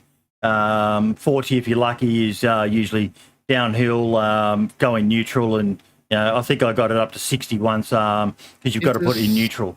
The gear ratio It's on the not like- trucks is munted as well. Yeah, it is like you have to, if you want to get going straight away, you start in third gear. Yeah, well, I didn't know that until you told me that day when I was streaming. Yeah, yeah. Forrest That's Gump saying what's never standard. had it on vanilla or any other servers, so it's weird. It makes you wonder. It's an easy vehicle to drive, and because you're going at that slower speed, it's a safe vehicle to drive because there's no radiator or spark plug to damage either. It's very forgiving, and it's rugged as well. superb off road. Superb off road. Yeah, it's fantastic. I think it's my favorite vehicle in DayZ, personally. Yeah. Yep. It just bugs me. It's a bug that bugs me. Because you get that weird dragging sound as well of the tires, like they're skidding, and it's a frustrating thing to see. What's this? Wolves of DayZ. What have you shared here? Oh, the speed increase for the trucks, I'd assume. Oh, mate. Oh, truck speed fix. The maximum speed is now 80 to 90 kilometres. The speeding up is much increased. Okay. But doesn't that make that a bit overpowered though for a truck that is literally a bit based on wheels? Yeah, but DayZ's more a realism sim than it is just a game one. I think if you fix the gear ratio, that it took a long time to get up to that speed. Because look at it, it's a pretty old clunker of a truck. It shouldn't be able to take off, and get Mach 5 in 10 seconds. It should probably take you half a minute to a minute to be able to get to those top speeds. I had V3Ss in the military service. Hunter's saying that they're really, really slow. What was the top speed of them, Hunter? It is not that extreme. It is still fairly slow compared to other vehicles, but at least it is usable. That's interesting. That's 60 kilometres an hour max. Okay, there you go. Someone who's used them. I'll take his word on it. There you go. Yeah. But yeah, because part of the reason why I was playing around was sort of moving on to another topic. Bit of a shill thing, but I did something on the DayZ Down Under the Panel Vanilla Enhanced server. So I've gone through a bit of a wrong feed. Gone through a bit of a renaissance in my DayZ there.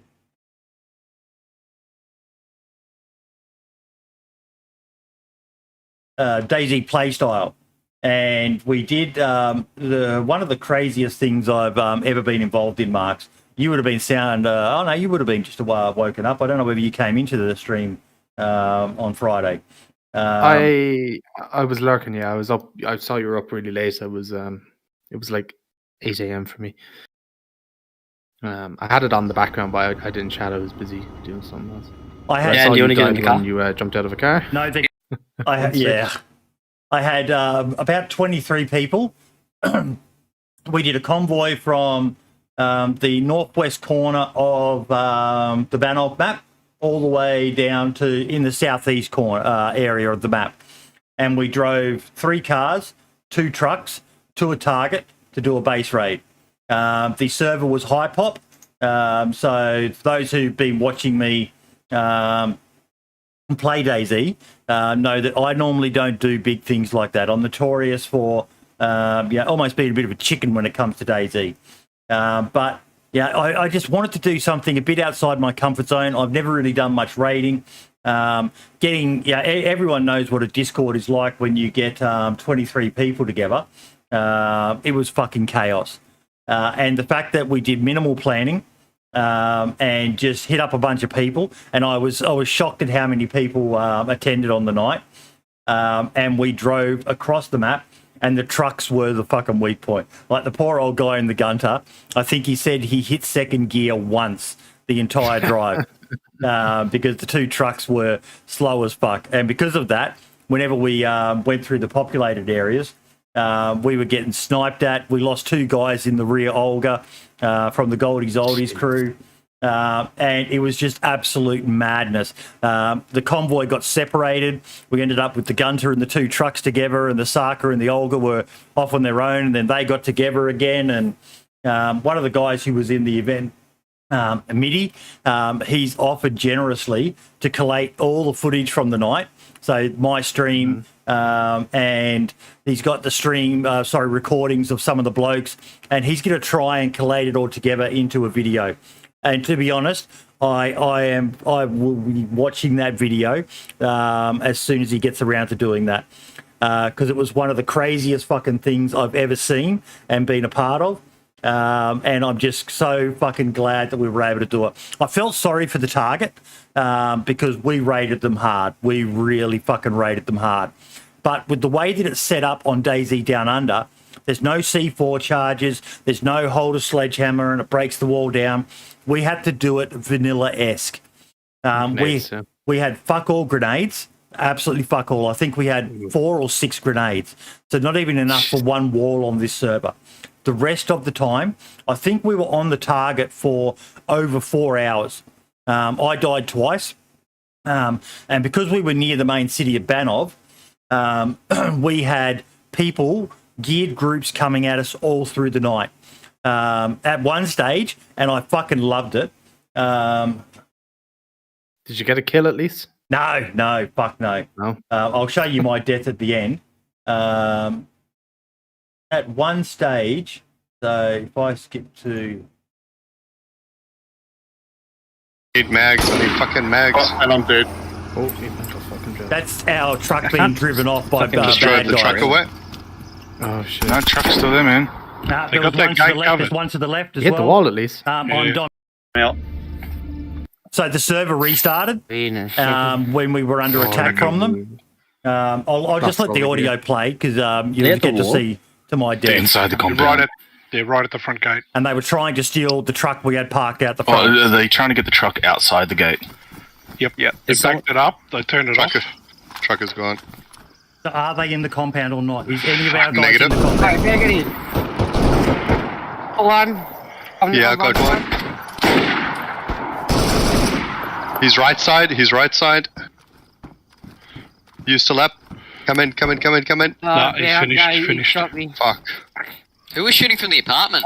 I'm still in. Just inside. You've already seen it. You've already seen me die. But it was so epic. I'm glad you enjoyed it, Skull Speeder, and anyone else who watched it. Snake Wake, I saw you in there as well, buddy. It was one of the most fun things. We ended up actually getting away from the target with a bunch of high-tier weapons and stuff like that. But yeah. That actually looked like it would have been really, really fun to be a part of that PvP situation there. Oh. You had the wrong game. You had the wrong gun out. You should have had that blaze out. MP5 would have just... But you know what I'm Tickle. like, Marks. You've watched me long enough, buddy. I'm a fucking potato. I am for someone with fucking what have I got on this profile that I use? 8,777.8 hours of DayZ, and I am still the worst fucking PvPer. And I've got another account which has got thousands of hours on it as well, which I just haven't used in ages. I'm shit. Put me in a survival situation, mate, and I can fucking survive almost any server. But you put other people on that server with me who want to kill me, it's happening. Someone's fucking killing me. Someone is fucking killing me. I always think when I'm watching your streams, like when you're at your compound and stuff, I'm like, I could wipe all the 4 of them out right now if I just had to jump on them. I keep thinking to myself. It's a long VOD, guys, and basically I was the commander. So you'll hear me most of the time trying to organise and just keep people rolling. And at one stage there, we were even considering aborting because we lost some of our raid gear. We had the raid gear split amongst 3 people, I found out in the end. I've shared it. If anyone's interested in watching it, there's the link to it. I don't know how many times. It was the whole mission was meant to be fun for us, because anyone who's been watching me knows just how much time I've invested into the base that I built, and that sort of structure takes a long time to build. So it's a case of now we're going to do something fun, but it's not just going to be fun for us. I wanted to do something insane, and we ended up driving along the outskirts of the main city. We got ambushed. We got fucking people sniping at us, killing us, and they separated us, and it was absolute chaos. I felt sorry for the guys who were already in Overwatch on the target, because we kept on saying we were 5 minutes out, and then something else had come up. One of the trucks had a leaking fuel tank, ran out of fuel. You know, we just, the preparation was shit. It was a shit show from start to finish, but I think that added to it. You know, if it had been a highly well-polished thing, yeah, that'd be great to watch, but pure comedic value, like when I kill myself jumping out of the car, fuck, I'm an idiot. Oh my God, I'm an idiot. But yeah. I hope you guys enjoy it. It was absolutely fun. And yeah, like I said, I do feel bad for the target, but it's DayZ. It's just pixels. And yeah, we're going to be doing, probably in a couple of months' time, I want to do something similar. I don't know whether I'll do a raid again, because at the end of the day, as we showed that night, when you've got 23 people going up against a base, unless that base is another faction of the same size, they don't stand a chance. You know, we just had that much loot as we were breaking through the base that we were able to achieve. I know at one stage there, Boomik, the guy the young guy you could hear, he was using a scorpion to break walls down. We had that little ammo left, but we still did it. We still did it. What you could have done, what the smart thing would have been to do in that situation is you should have all worn dry bags, had a shovel in one of the trucks. So then when you got to the base, so if he died, you could all bury a backpack with spare weapons in the back of it, so then you come back, dig it up. Yep. Right back into it. Oh, look, did you profit at least? No, we had, no, it was a net loss in the end, we reckon. Like, we started the convoy with 3 vehicles, 2 trucks. We finished with 1 vehicle and 1 truck. But we did, you could say we profited a bit in that we got some tier 4 weaponry, which we didn't have. But we lost a couple of fouls, I think, or maybe 1 foul and an SVD, and yeah. But it really wasn't about the profit. Part of the reason why we chose that target was, as far as I understand, there's only 2 towers on the map, and it was kind of there can only be 1. So we didn't know who they were. We didn't know who the base was. It wasn't a grudge. It was just that looks like a pretty cool fucking target. We had an easier option, but we went, nah, let's go balls deep, guys. Let's go fucking all in. And we did. And it was so much fun, and I had a lot of fun doing something that I don't normally do. Yeah, Melbourne, you were meant to, but it was fucking early in the morning for the Americans. Big shout out to my boy Moonshine. I think he woke up at 3 a.m. In America so he could take part in the raid. And yeah, so it was great to be a part of something fucking insane like that. And I totally would have hopped on something like that as well, but I think my ping for PvP would have been way too high. It's like 400 or something. Yeah, I think it's in the 320s, 330s for you. You should try it one day just so you can see what the ping is. I might. And even if you hit me up, mate, I might come down, pick you up, and take you to the base, get you some gear, and then you can log in quickly. Because for you, your midday and early morning-ish, because I don't know what you're like with time frames and that, but that would be peak time on that server. So if that's a time when you've always wanted to stream, but you can't, so it'd be a good chance just to get on and see what the PvP is like with the ping you've got. Yeah, true. It was like worth a shout. It was like watching the Aussie version of SEAL Team 6. Yeah. No, it wasn't. It was a shit show from start to finish, but it was fucking amazing. Absolutely amazing. Brilliant.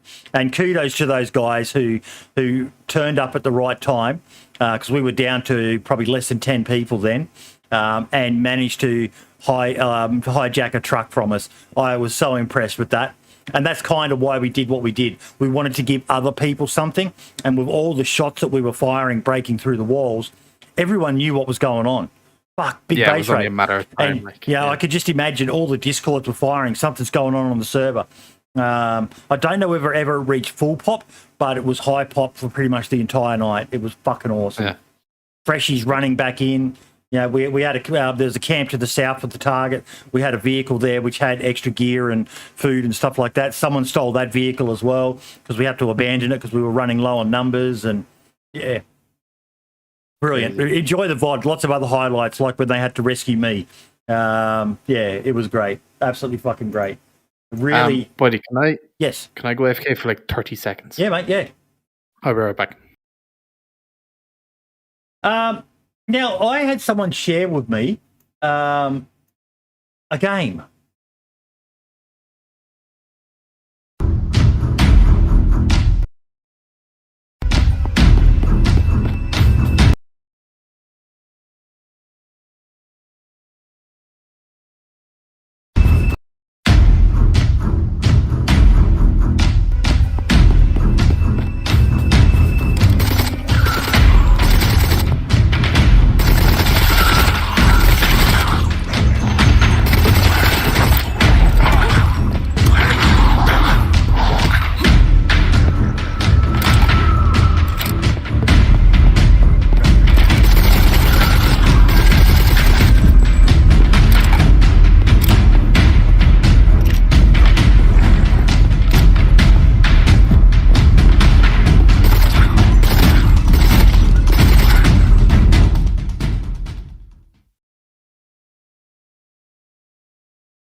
Hello，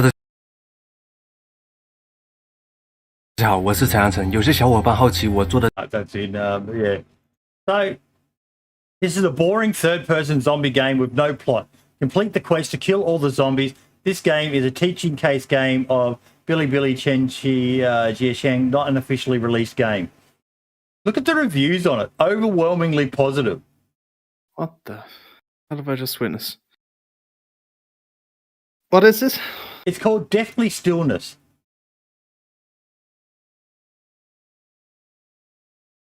Release date 4th of September 2021.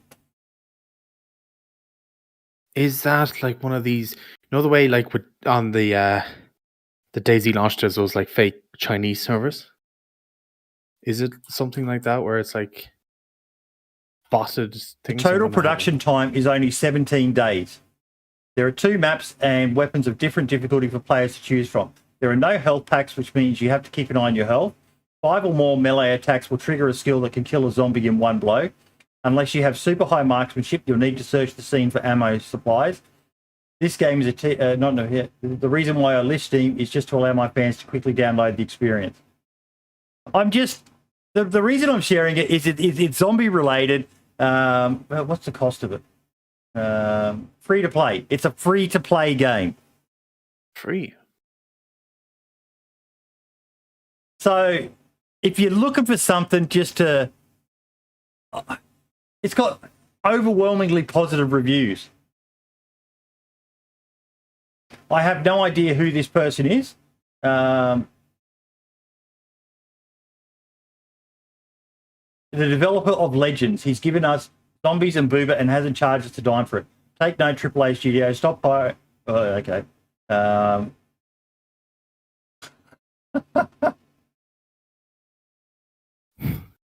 Yeah. Yeah, it probably is a shit shooter, but like for free.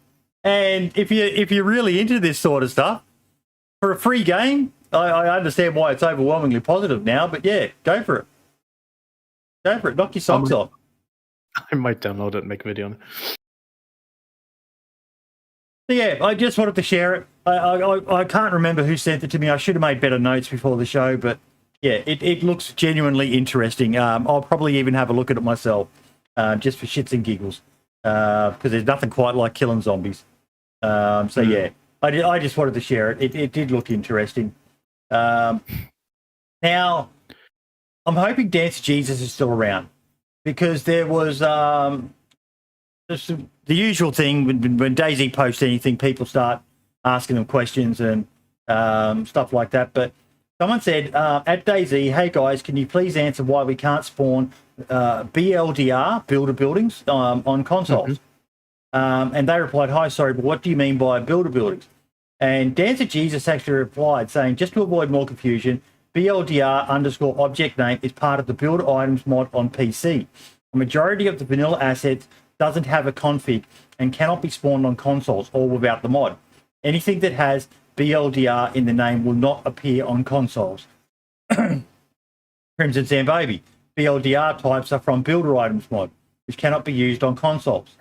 So I think what's after happening here is this person that asked why buildings can't be spawned in, watched the video, that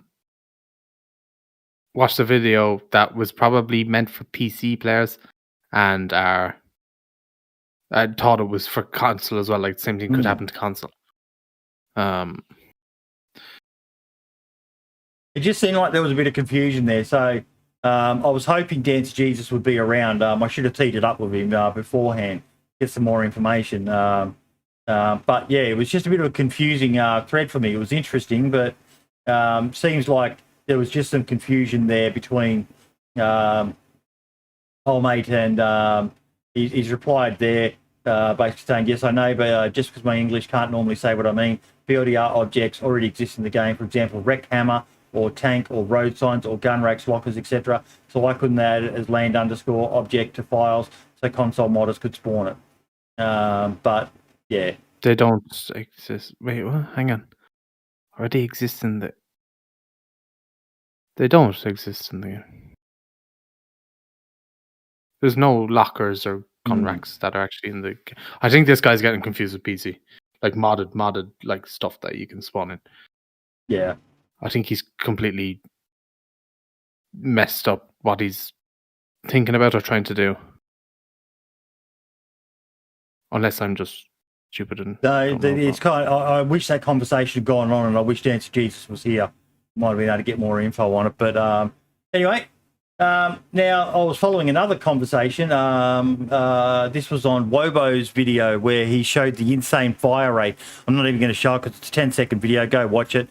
That you could mod in the M4 up to 1800 rounds per second. And someone made a comment on it that the double barrel shotgun in .62, there was a bug or a glitch in the game where you could make the thing basically semi-auto.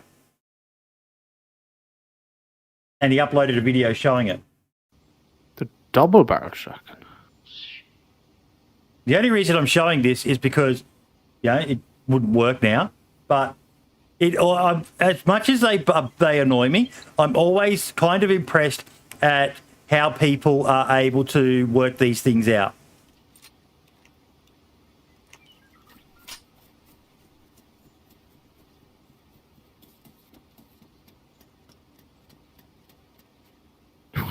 What are these animations?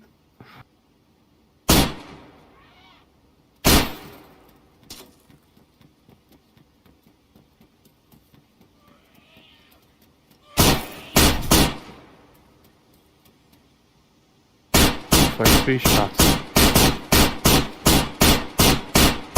Oh.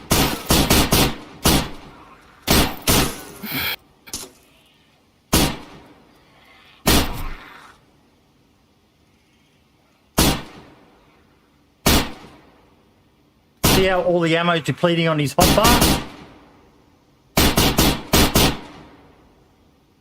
Was this the Vega before the Vega got a skin? It looks and fires like it. Well, that's interesting.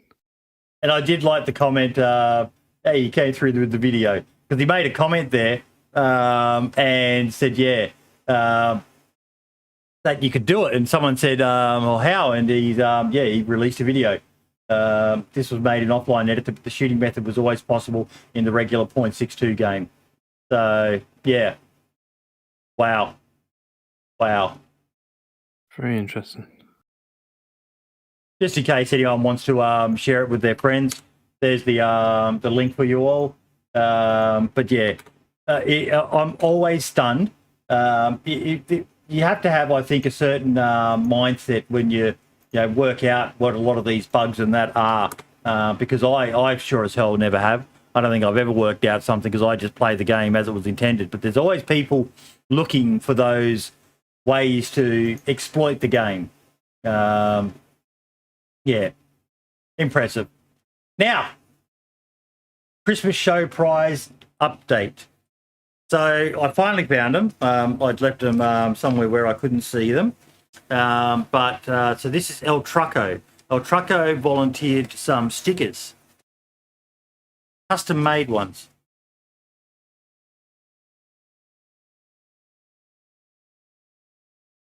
They're very nice, actually.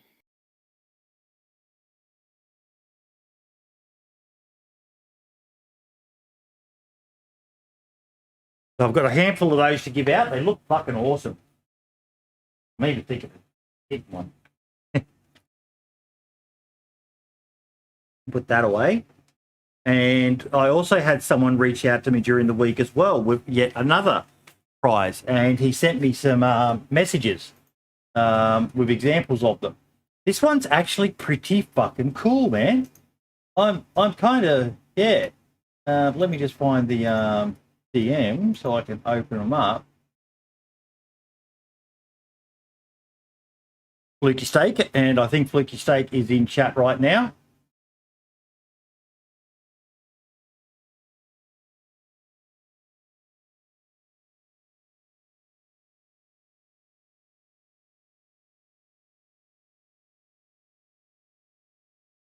I'll show you. Oh, it's like a canvas. Yes. Oh, shit. So if you send him a screenshot, say you've got a favorite screenshot of a special moment in the game or something like that, he will turn it into a canvas or just a paper printout for you, but of a really high quality. So not the sort of thing you can just print on the printer at home, but professionally done. Lukey, do you want to jump into the Discord, mate? And you could talk us through this. You know, it'd be really cool if you could get the Chernobyl and Livonia maps printed on a canvas. Now, there's an idea. You could probably do that. I don't know how big they'd be, but... Luke, you just joined one of the other channels, and I'll drag you in here. Oh, okay. I haven't got a mic. Give me 5 minutes. No, that's okay, mate. That's okay. Just type it in chat. Now, he also said if you would like something done, I'm going to work something out, maybe give him a channel in the podcast or something where people can send him a message and that, and they can work out something with him to cover costs and all the rest of it or whatever. And he's happy to do this for people. I think they look fucking amazing, mate. What do you reckon? Yeah. Yeah.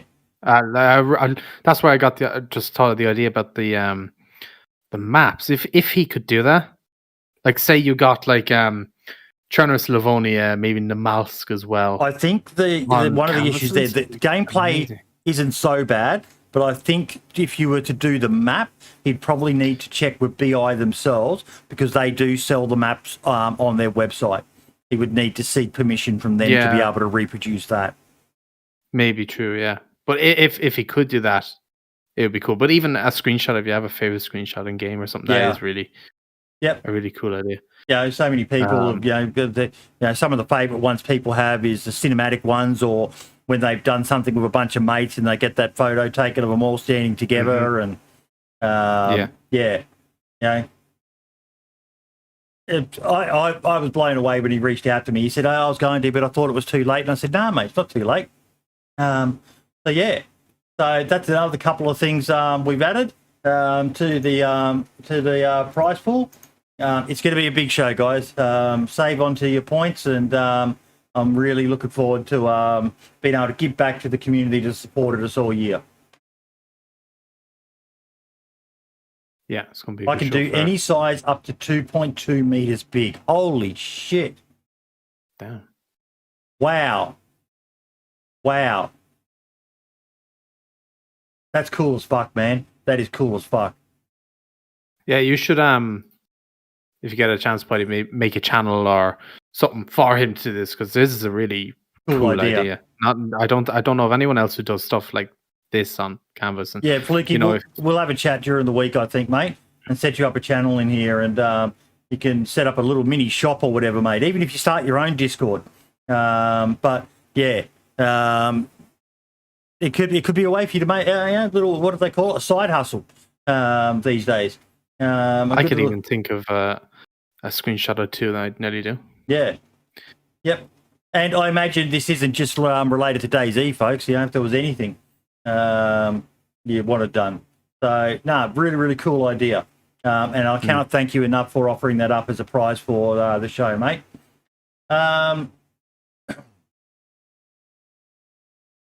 Okay, so we are down to the near the end of the show.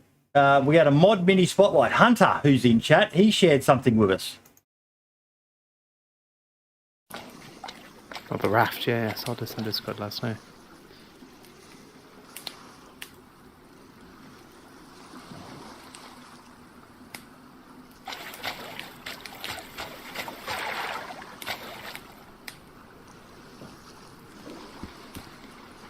Oh, that's cool, the sail goes down as well. I didn't notice that feature.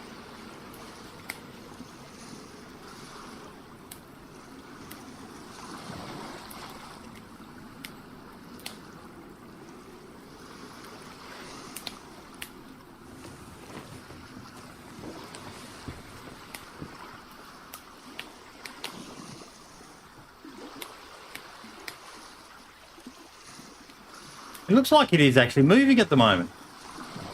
Yeah, it is, yeah. Slowly, but it definitely is moving.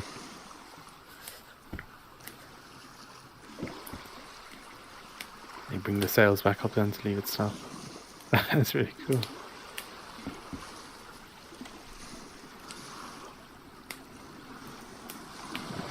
Okay, so it is stationary now. I'm looking at the ground underneath the water.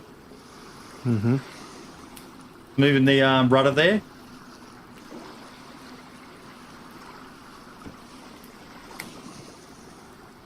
Okay, sail's going down again.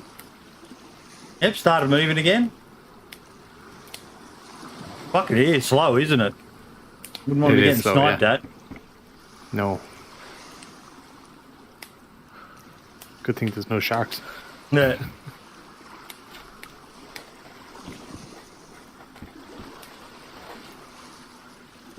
And he's moving again.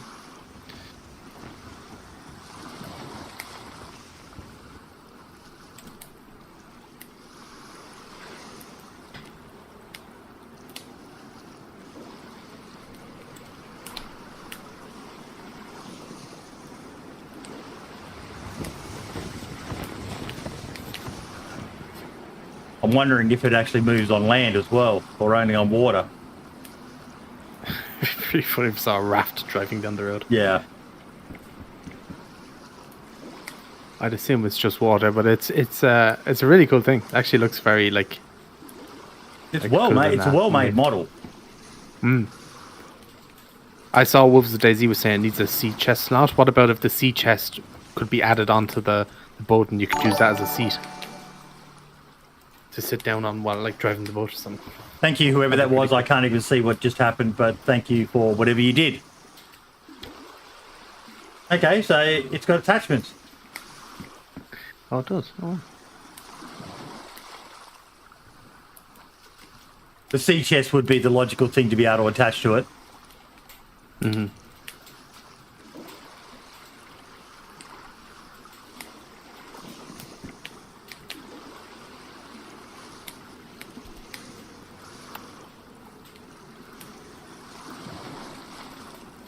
Okay, that's pretty cool.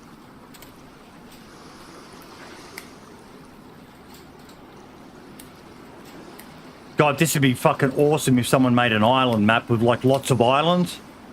Mm-hmm.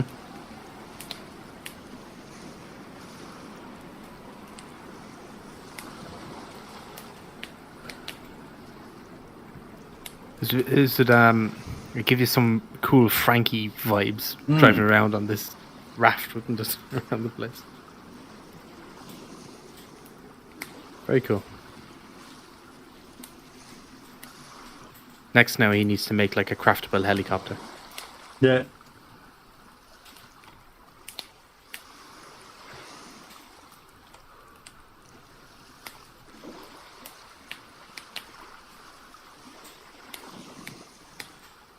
Hard turn. So it's not as slow as we thought. It's got a little bit of speed. Or as I thought.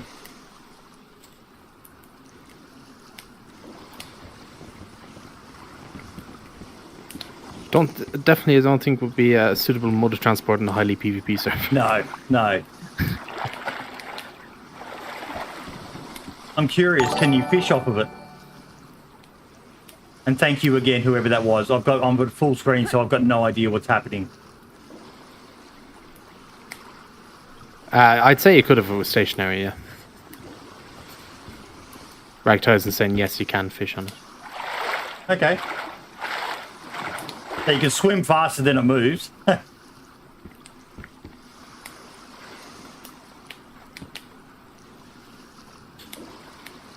have no idea what that says. Ah, okay, sitting down. I think that's cool. I think that's cool. Yeah. Michael, thank you so much, mate. That's very, very generous.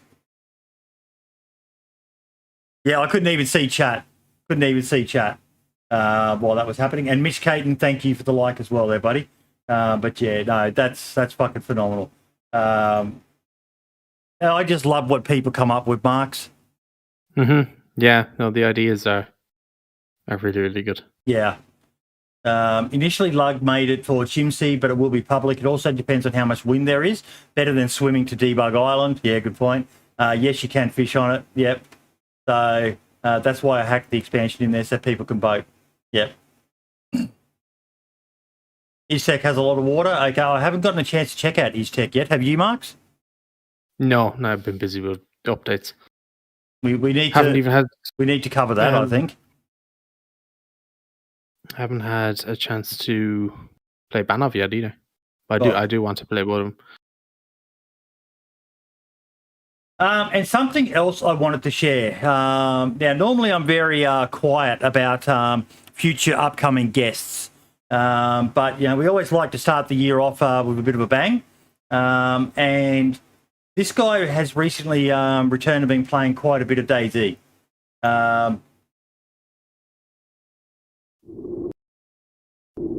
Katie Wolf. For those who don't know, Katie Wolf was one of the boys back in the day.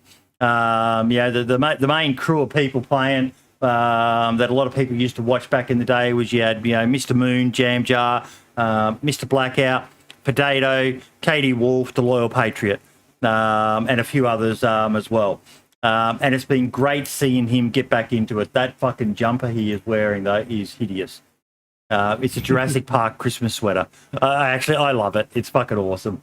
But yeah, he's a good old boy, and he's agreed to come on as our first guest of the new year. So it'll be good. I always love, as you said there, Fluky, one of the old school. I love getting the old school people on and hearing their thoughts on the changes of the, not just the game, but the DayZ community itself. It's great to hear. It's great to see. So he's got a stream highlights episode 1. I'll share it in chat because if you like me, you're probably quite interested in hearing the thoughts of someone who was playing DayZ way back in the good old days. But I'm quite excited to get him on. We had Loyal Patriot earlier this year. So I'll probably have to hit up Potato as well, won't I? That would be fucking awesome as well. But yeah. Forrest, thank you. What is NOK? Knock, it's European, what is it? Oh god, I can't remember what it is. But thank you very, very much, mate, regardless. I'm getting that podcast tattoo whether you like it or not. Don't do it, mate. Don't do it. Oh, God. If you do, I want to know. If you do, I want to see something. Yeah. I'm encouraging you not to, and then in the same breath saying, if you do, I want to see it. That would be fucking hilarious. Norwegian. Okay, there you go. I saw that the other day. Thank you so much, Forrest. I really appreciate that, buddy. That's very, very generous of you. Marks, have you got a highlight for the week, mate? I just kind of have to give it to the update, really. Yep. It's the only thing I've been kind of concentrating on. That's actually, it only happened today. During the podcast, Anarchy tweeted that he has his Hero Haven servers, which are usually very heavily modded, and I saw that tweet. Yeah, releasing hopefully on Monday a Hero Haven Lite, so it's going to be basically a vanilla with some quality of life changes to its server.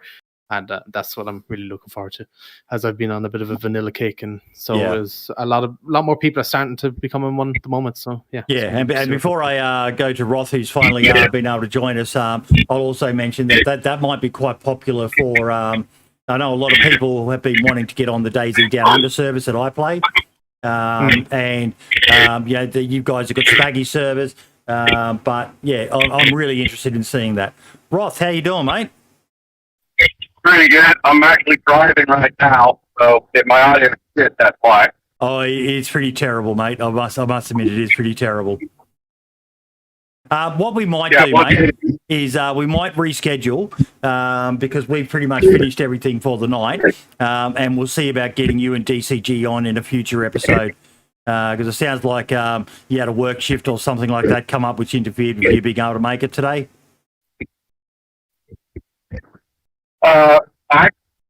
If you just give me like 10 minutes, I'll be back at my house. But we're pretty much done for the day, though, unfortunately, mate. All right. Yeah, it's a bummer too, because I was really looking at getting you on, but yeah. Yeah, because I'm trying to do the conversion for Simon, and it said for me it was going to be around 5 o'clock my time. Okay. Yeah, that's probably my fault, mate. I need to keep doing those time zone things, but no, it always starts at the same time. That's two and a quarter hours ago, pretty much. But yeah, no, we'll look at getting you on for the next one instead, mate.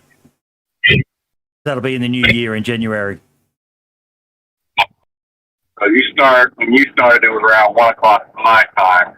So I got to figure out. Yeah. Most of my shifts are in the morning. If we can get it scheduled to a day that I'm off, which is, I think it's going to be somewhat consistent, you shouldn't have a problem. Yeah, I'm not really sure what you said then. You kept on dropping out. Oh, shit. Well, I'll talk to you in a few minutes when I get a better connection. Okay, mate. Something about, I think he said something about talking in a couple of minutes, in a few minutes when he gets better connected or whatever, but yeah. Okay, look, thank you everyone so much for coming in this week on the podcast. My shout out goes to Lad, has to go to Lad. He held true to his promise of his 24-hour stream. Sadly, we missed him. Being on the show, but that's totally understandable. 24-hour streams, they're not healthy. I don't recommend anyone does them. You don't have to do them to make it, folks. Just do whatever you're capable of. Like I think Moonshine mentioned at the start of the show, my voice sounds a bit hoarse. I did 9 hours on Thursday, then I did the Friday night stream. On Thursday night as well, I stayed up until 4 a.m. in the morning with the missus, helping her with some work stuff. So yeah, my voice has been suffering. That's probably why I sound a little bit deeper than usual. But yeah, doing a 24-hour stream, fuck that. As you said, Mark, sitting that long, even after this couple of hours, you get up and you just when I done my when I streamed 7 hours there on the day the update release, like my legs were numb after getting up. Yep. After it, like it was pretty funny, but Yeah. Yeah, it's Okay, folks. So next week for the show, we have lined up. He's in chat. Rag Tyson. nice. So looking forward to getting you on, mate, because you're usually one of the more active people in the chat. So I bet you we're going to have an absolute shitload to talk about, mate. So, yeah, it's going to be a good one. It's going to be a good one. So make sure you don't miss it. And, yeah, I will see you all throughout the week with my usual midweek streams. Thinking of mixing them up a bit this week. I'm going to have a chat with because the young fella's off uni now. So, yeah, that's why I'll be streaming a little bit longer than usual because I'm not dropping him at uni and that. And thinking of maybe changing the Thursday to a Friday. I don't know. We'll see how we go because Fridays he's at work because I know what it's like when you're young and when your old man's fucking hogging the gaming room. It's kind of pretty tragic. But, yeah. Anyway, folks, all the best, and we will see you all next week, same time, same channels, as usual, for the DayZ podcast with Rag Tyson coming on to wow us with all the amazing shit he's been up to. Yes. Thank you, Global Sprocket. That's a lovely thing to say. Marks, a pleasure as always, my man. Pleasure. Been a good one. And we will see you all next week. Ciao for now. See you all later. Goodbye. And we are done, folks. Let me go to the right screen. Thank you all so much, as always. Oh, damn, my recording didn't work, so I'm going to have to work up the VOD again. I've got something going on with my Stream Deck. I pressed the record button, and it's still not recording, so I need to work out why it's doing that. Stream Decks are awesome, but they can be quite temperamental at times as well. Giovanni, thank you so much. Let's roll these credits, see what happened throughout the stream, so I can thank everyone again. Mods in chat, Marks. I saw Moonshine in there before. Super chats from Michael and Forrest Gump. Thank you so much. And the new follower, Freak69. Mitch Caton with the like over there on Facebook as well. Thank you all so much. Let's find someone to send the love to.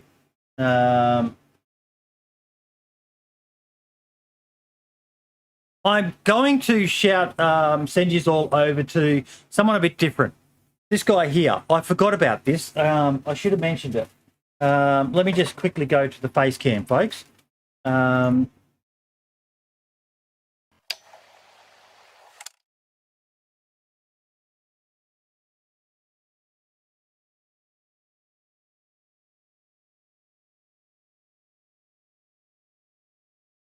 Okay, so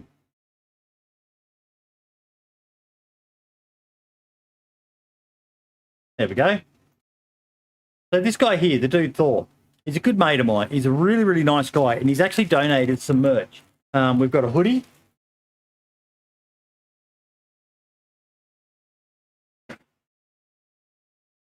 And some coffee mugs. Giveaway. So we're going to go over and show him a bit of podcast community love, folks. He's a really nice guy, Aussie, does a lot of charity work. Very fascinating man. We've had him on the podcast quite a few months back.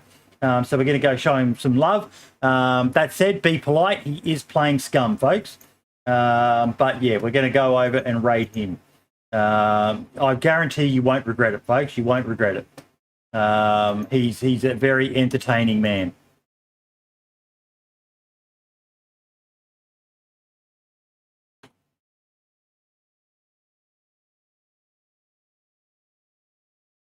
There we go, folks. Make some noise. Let him know where you've been. Let him know where you're coming from. Show him some love. And I will see you all next week. All the best and ciao for now. Push me! Oh, fuck, I need another push, quick!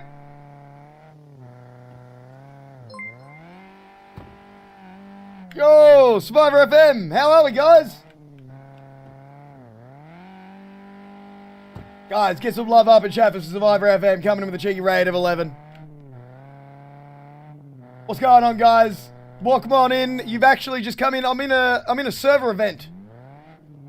And I just took a corner going like $1.20 and flipped the vehicle and rolled it. And now I'm stuck. Zyson, thank you very much for the follow, dude. Legend.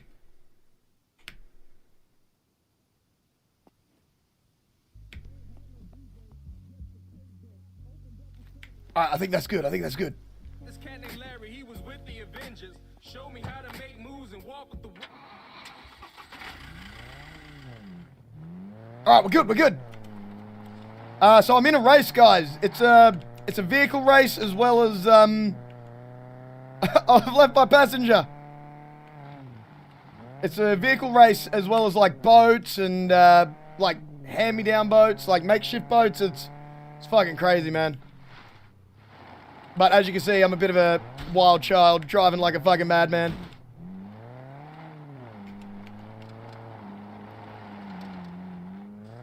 I don't drive responsibly. Responsibly is for losers. And I'm a winner. I'm actually losing. I'm in dead last. Johnny, how are you, mate? What's going on, dude? That's nice. And thank you very much for that follow, man. How are we, guys? How was Survivor FM's stream? Anybody not following Survivor FM, guys, make sure you give them some love. They are the podcast led by our fearless leader, Mr. Boydie, but also joined by Lad and Marks. And is Archie ever gonna be a co-host as well?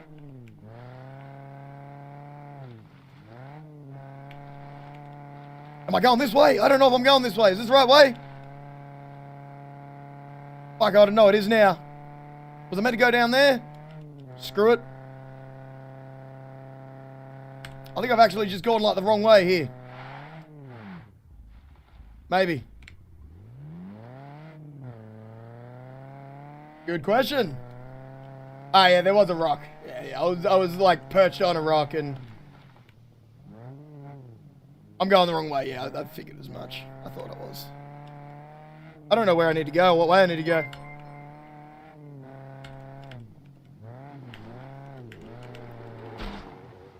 Oh, my car's gonna blow up if I keep doing this. Johnny, thank you very much for the follow, mate. Legend. I don't usually stream Sundays, guys. I've jumped on today purely for this race, purely for the event. Ah, head to the racetrack. All right, Diz. Thanks, mate.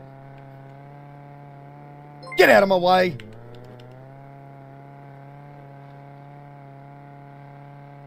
Hey, Peach Man, thank you very much for the follow, mate. Legend. So how was the stream, dude? What'd you guys talk about today? For those of you guys in our family who haven't yet followed Survivor FM, make sure you do, guys.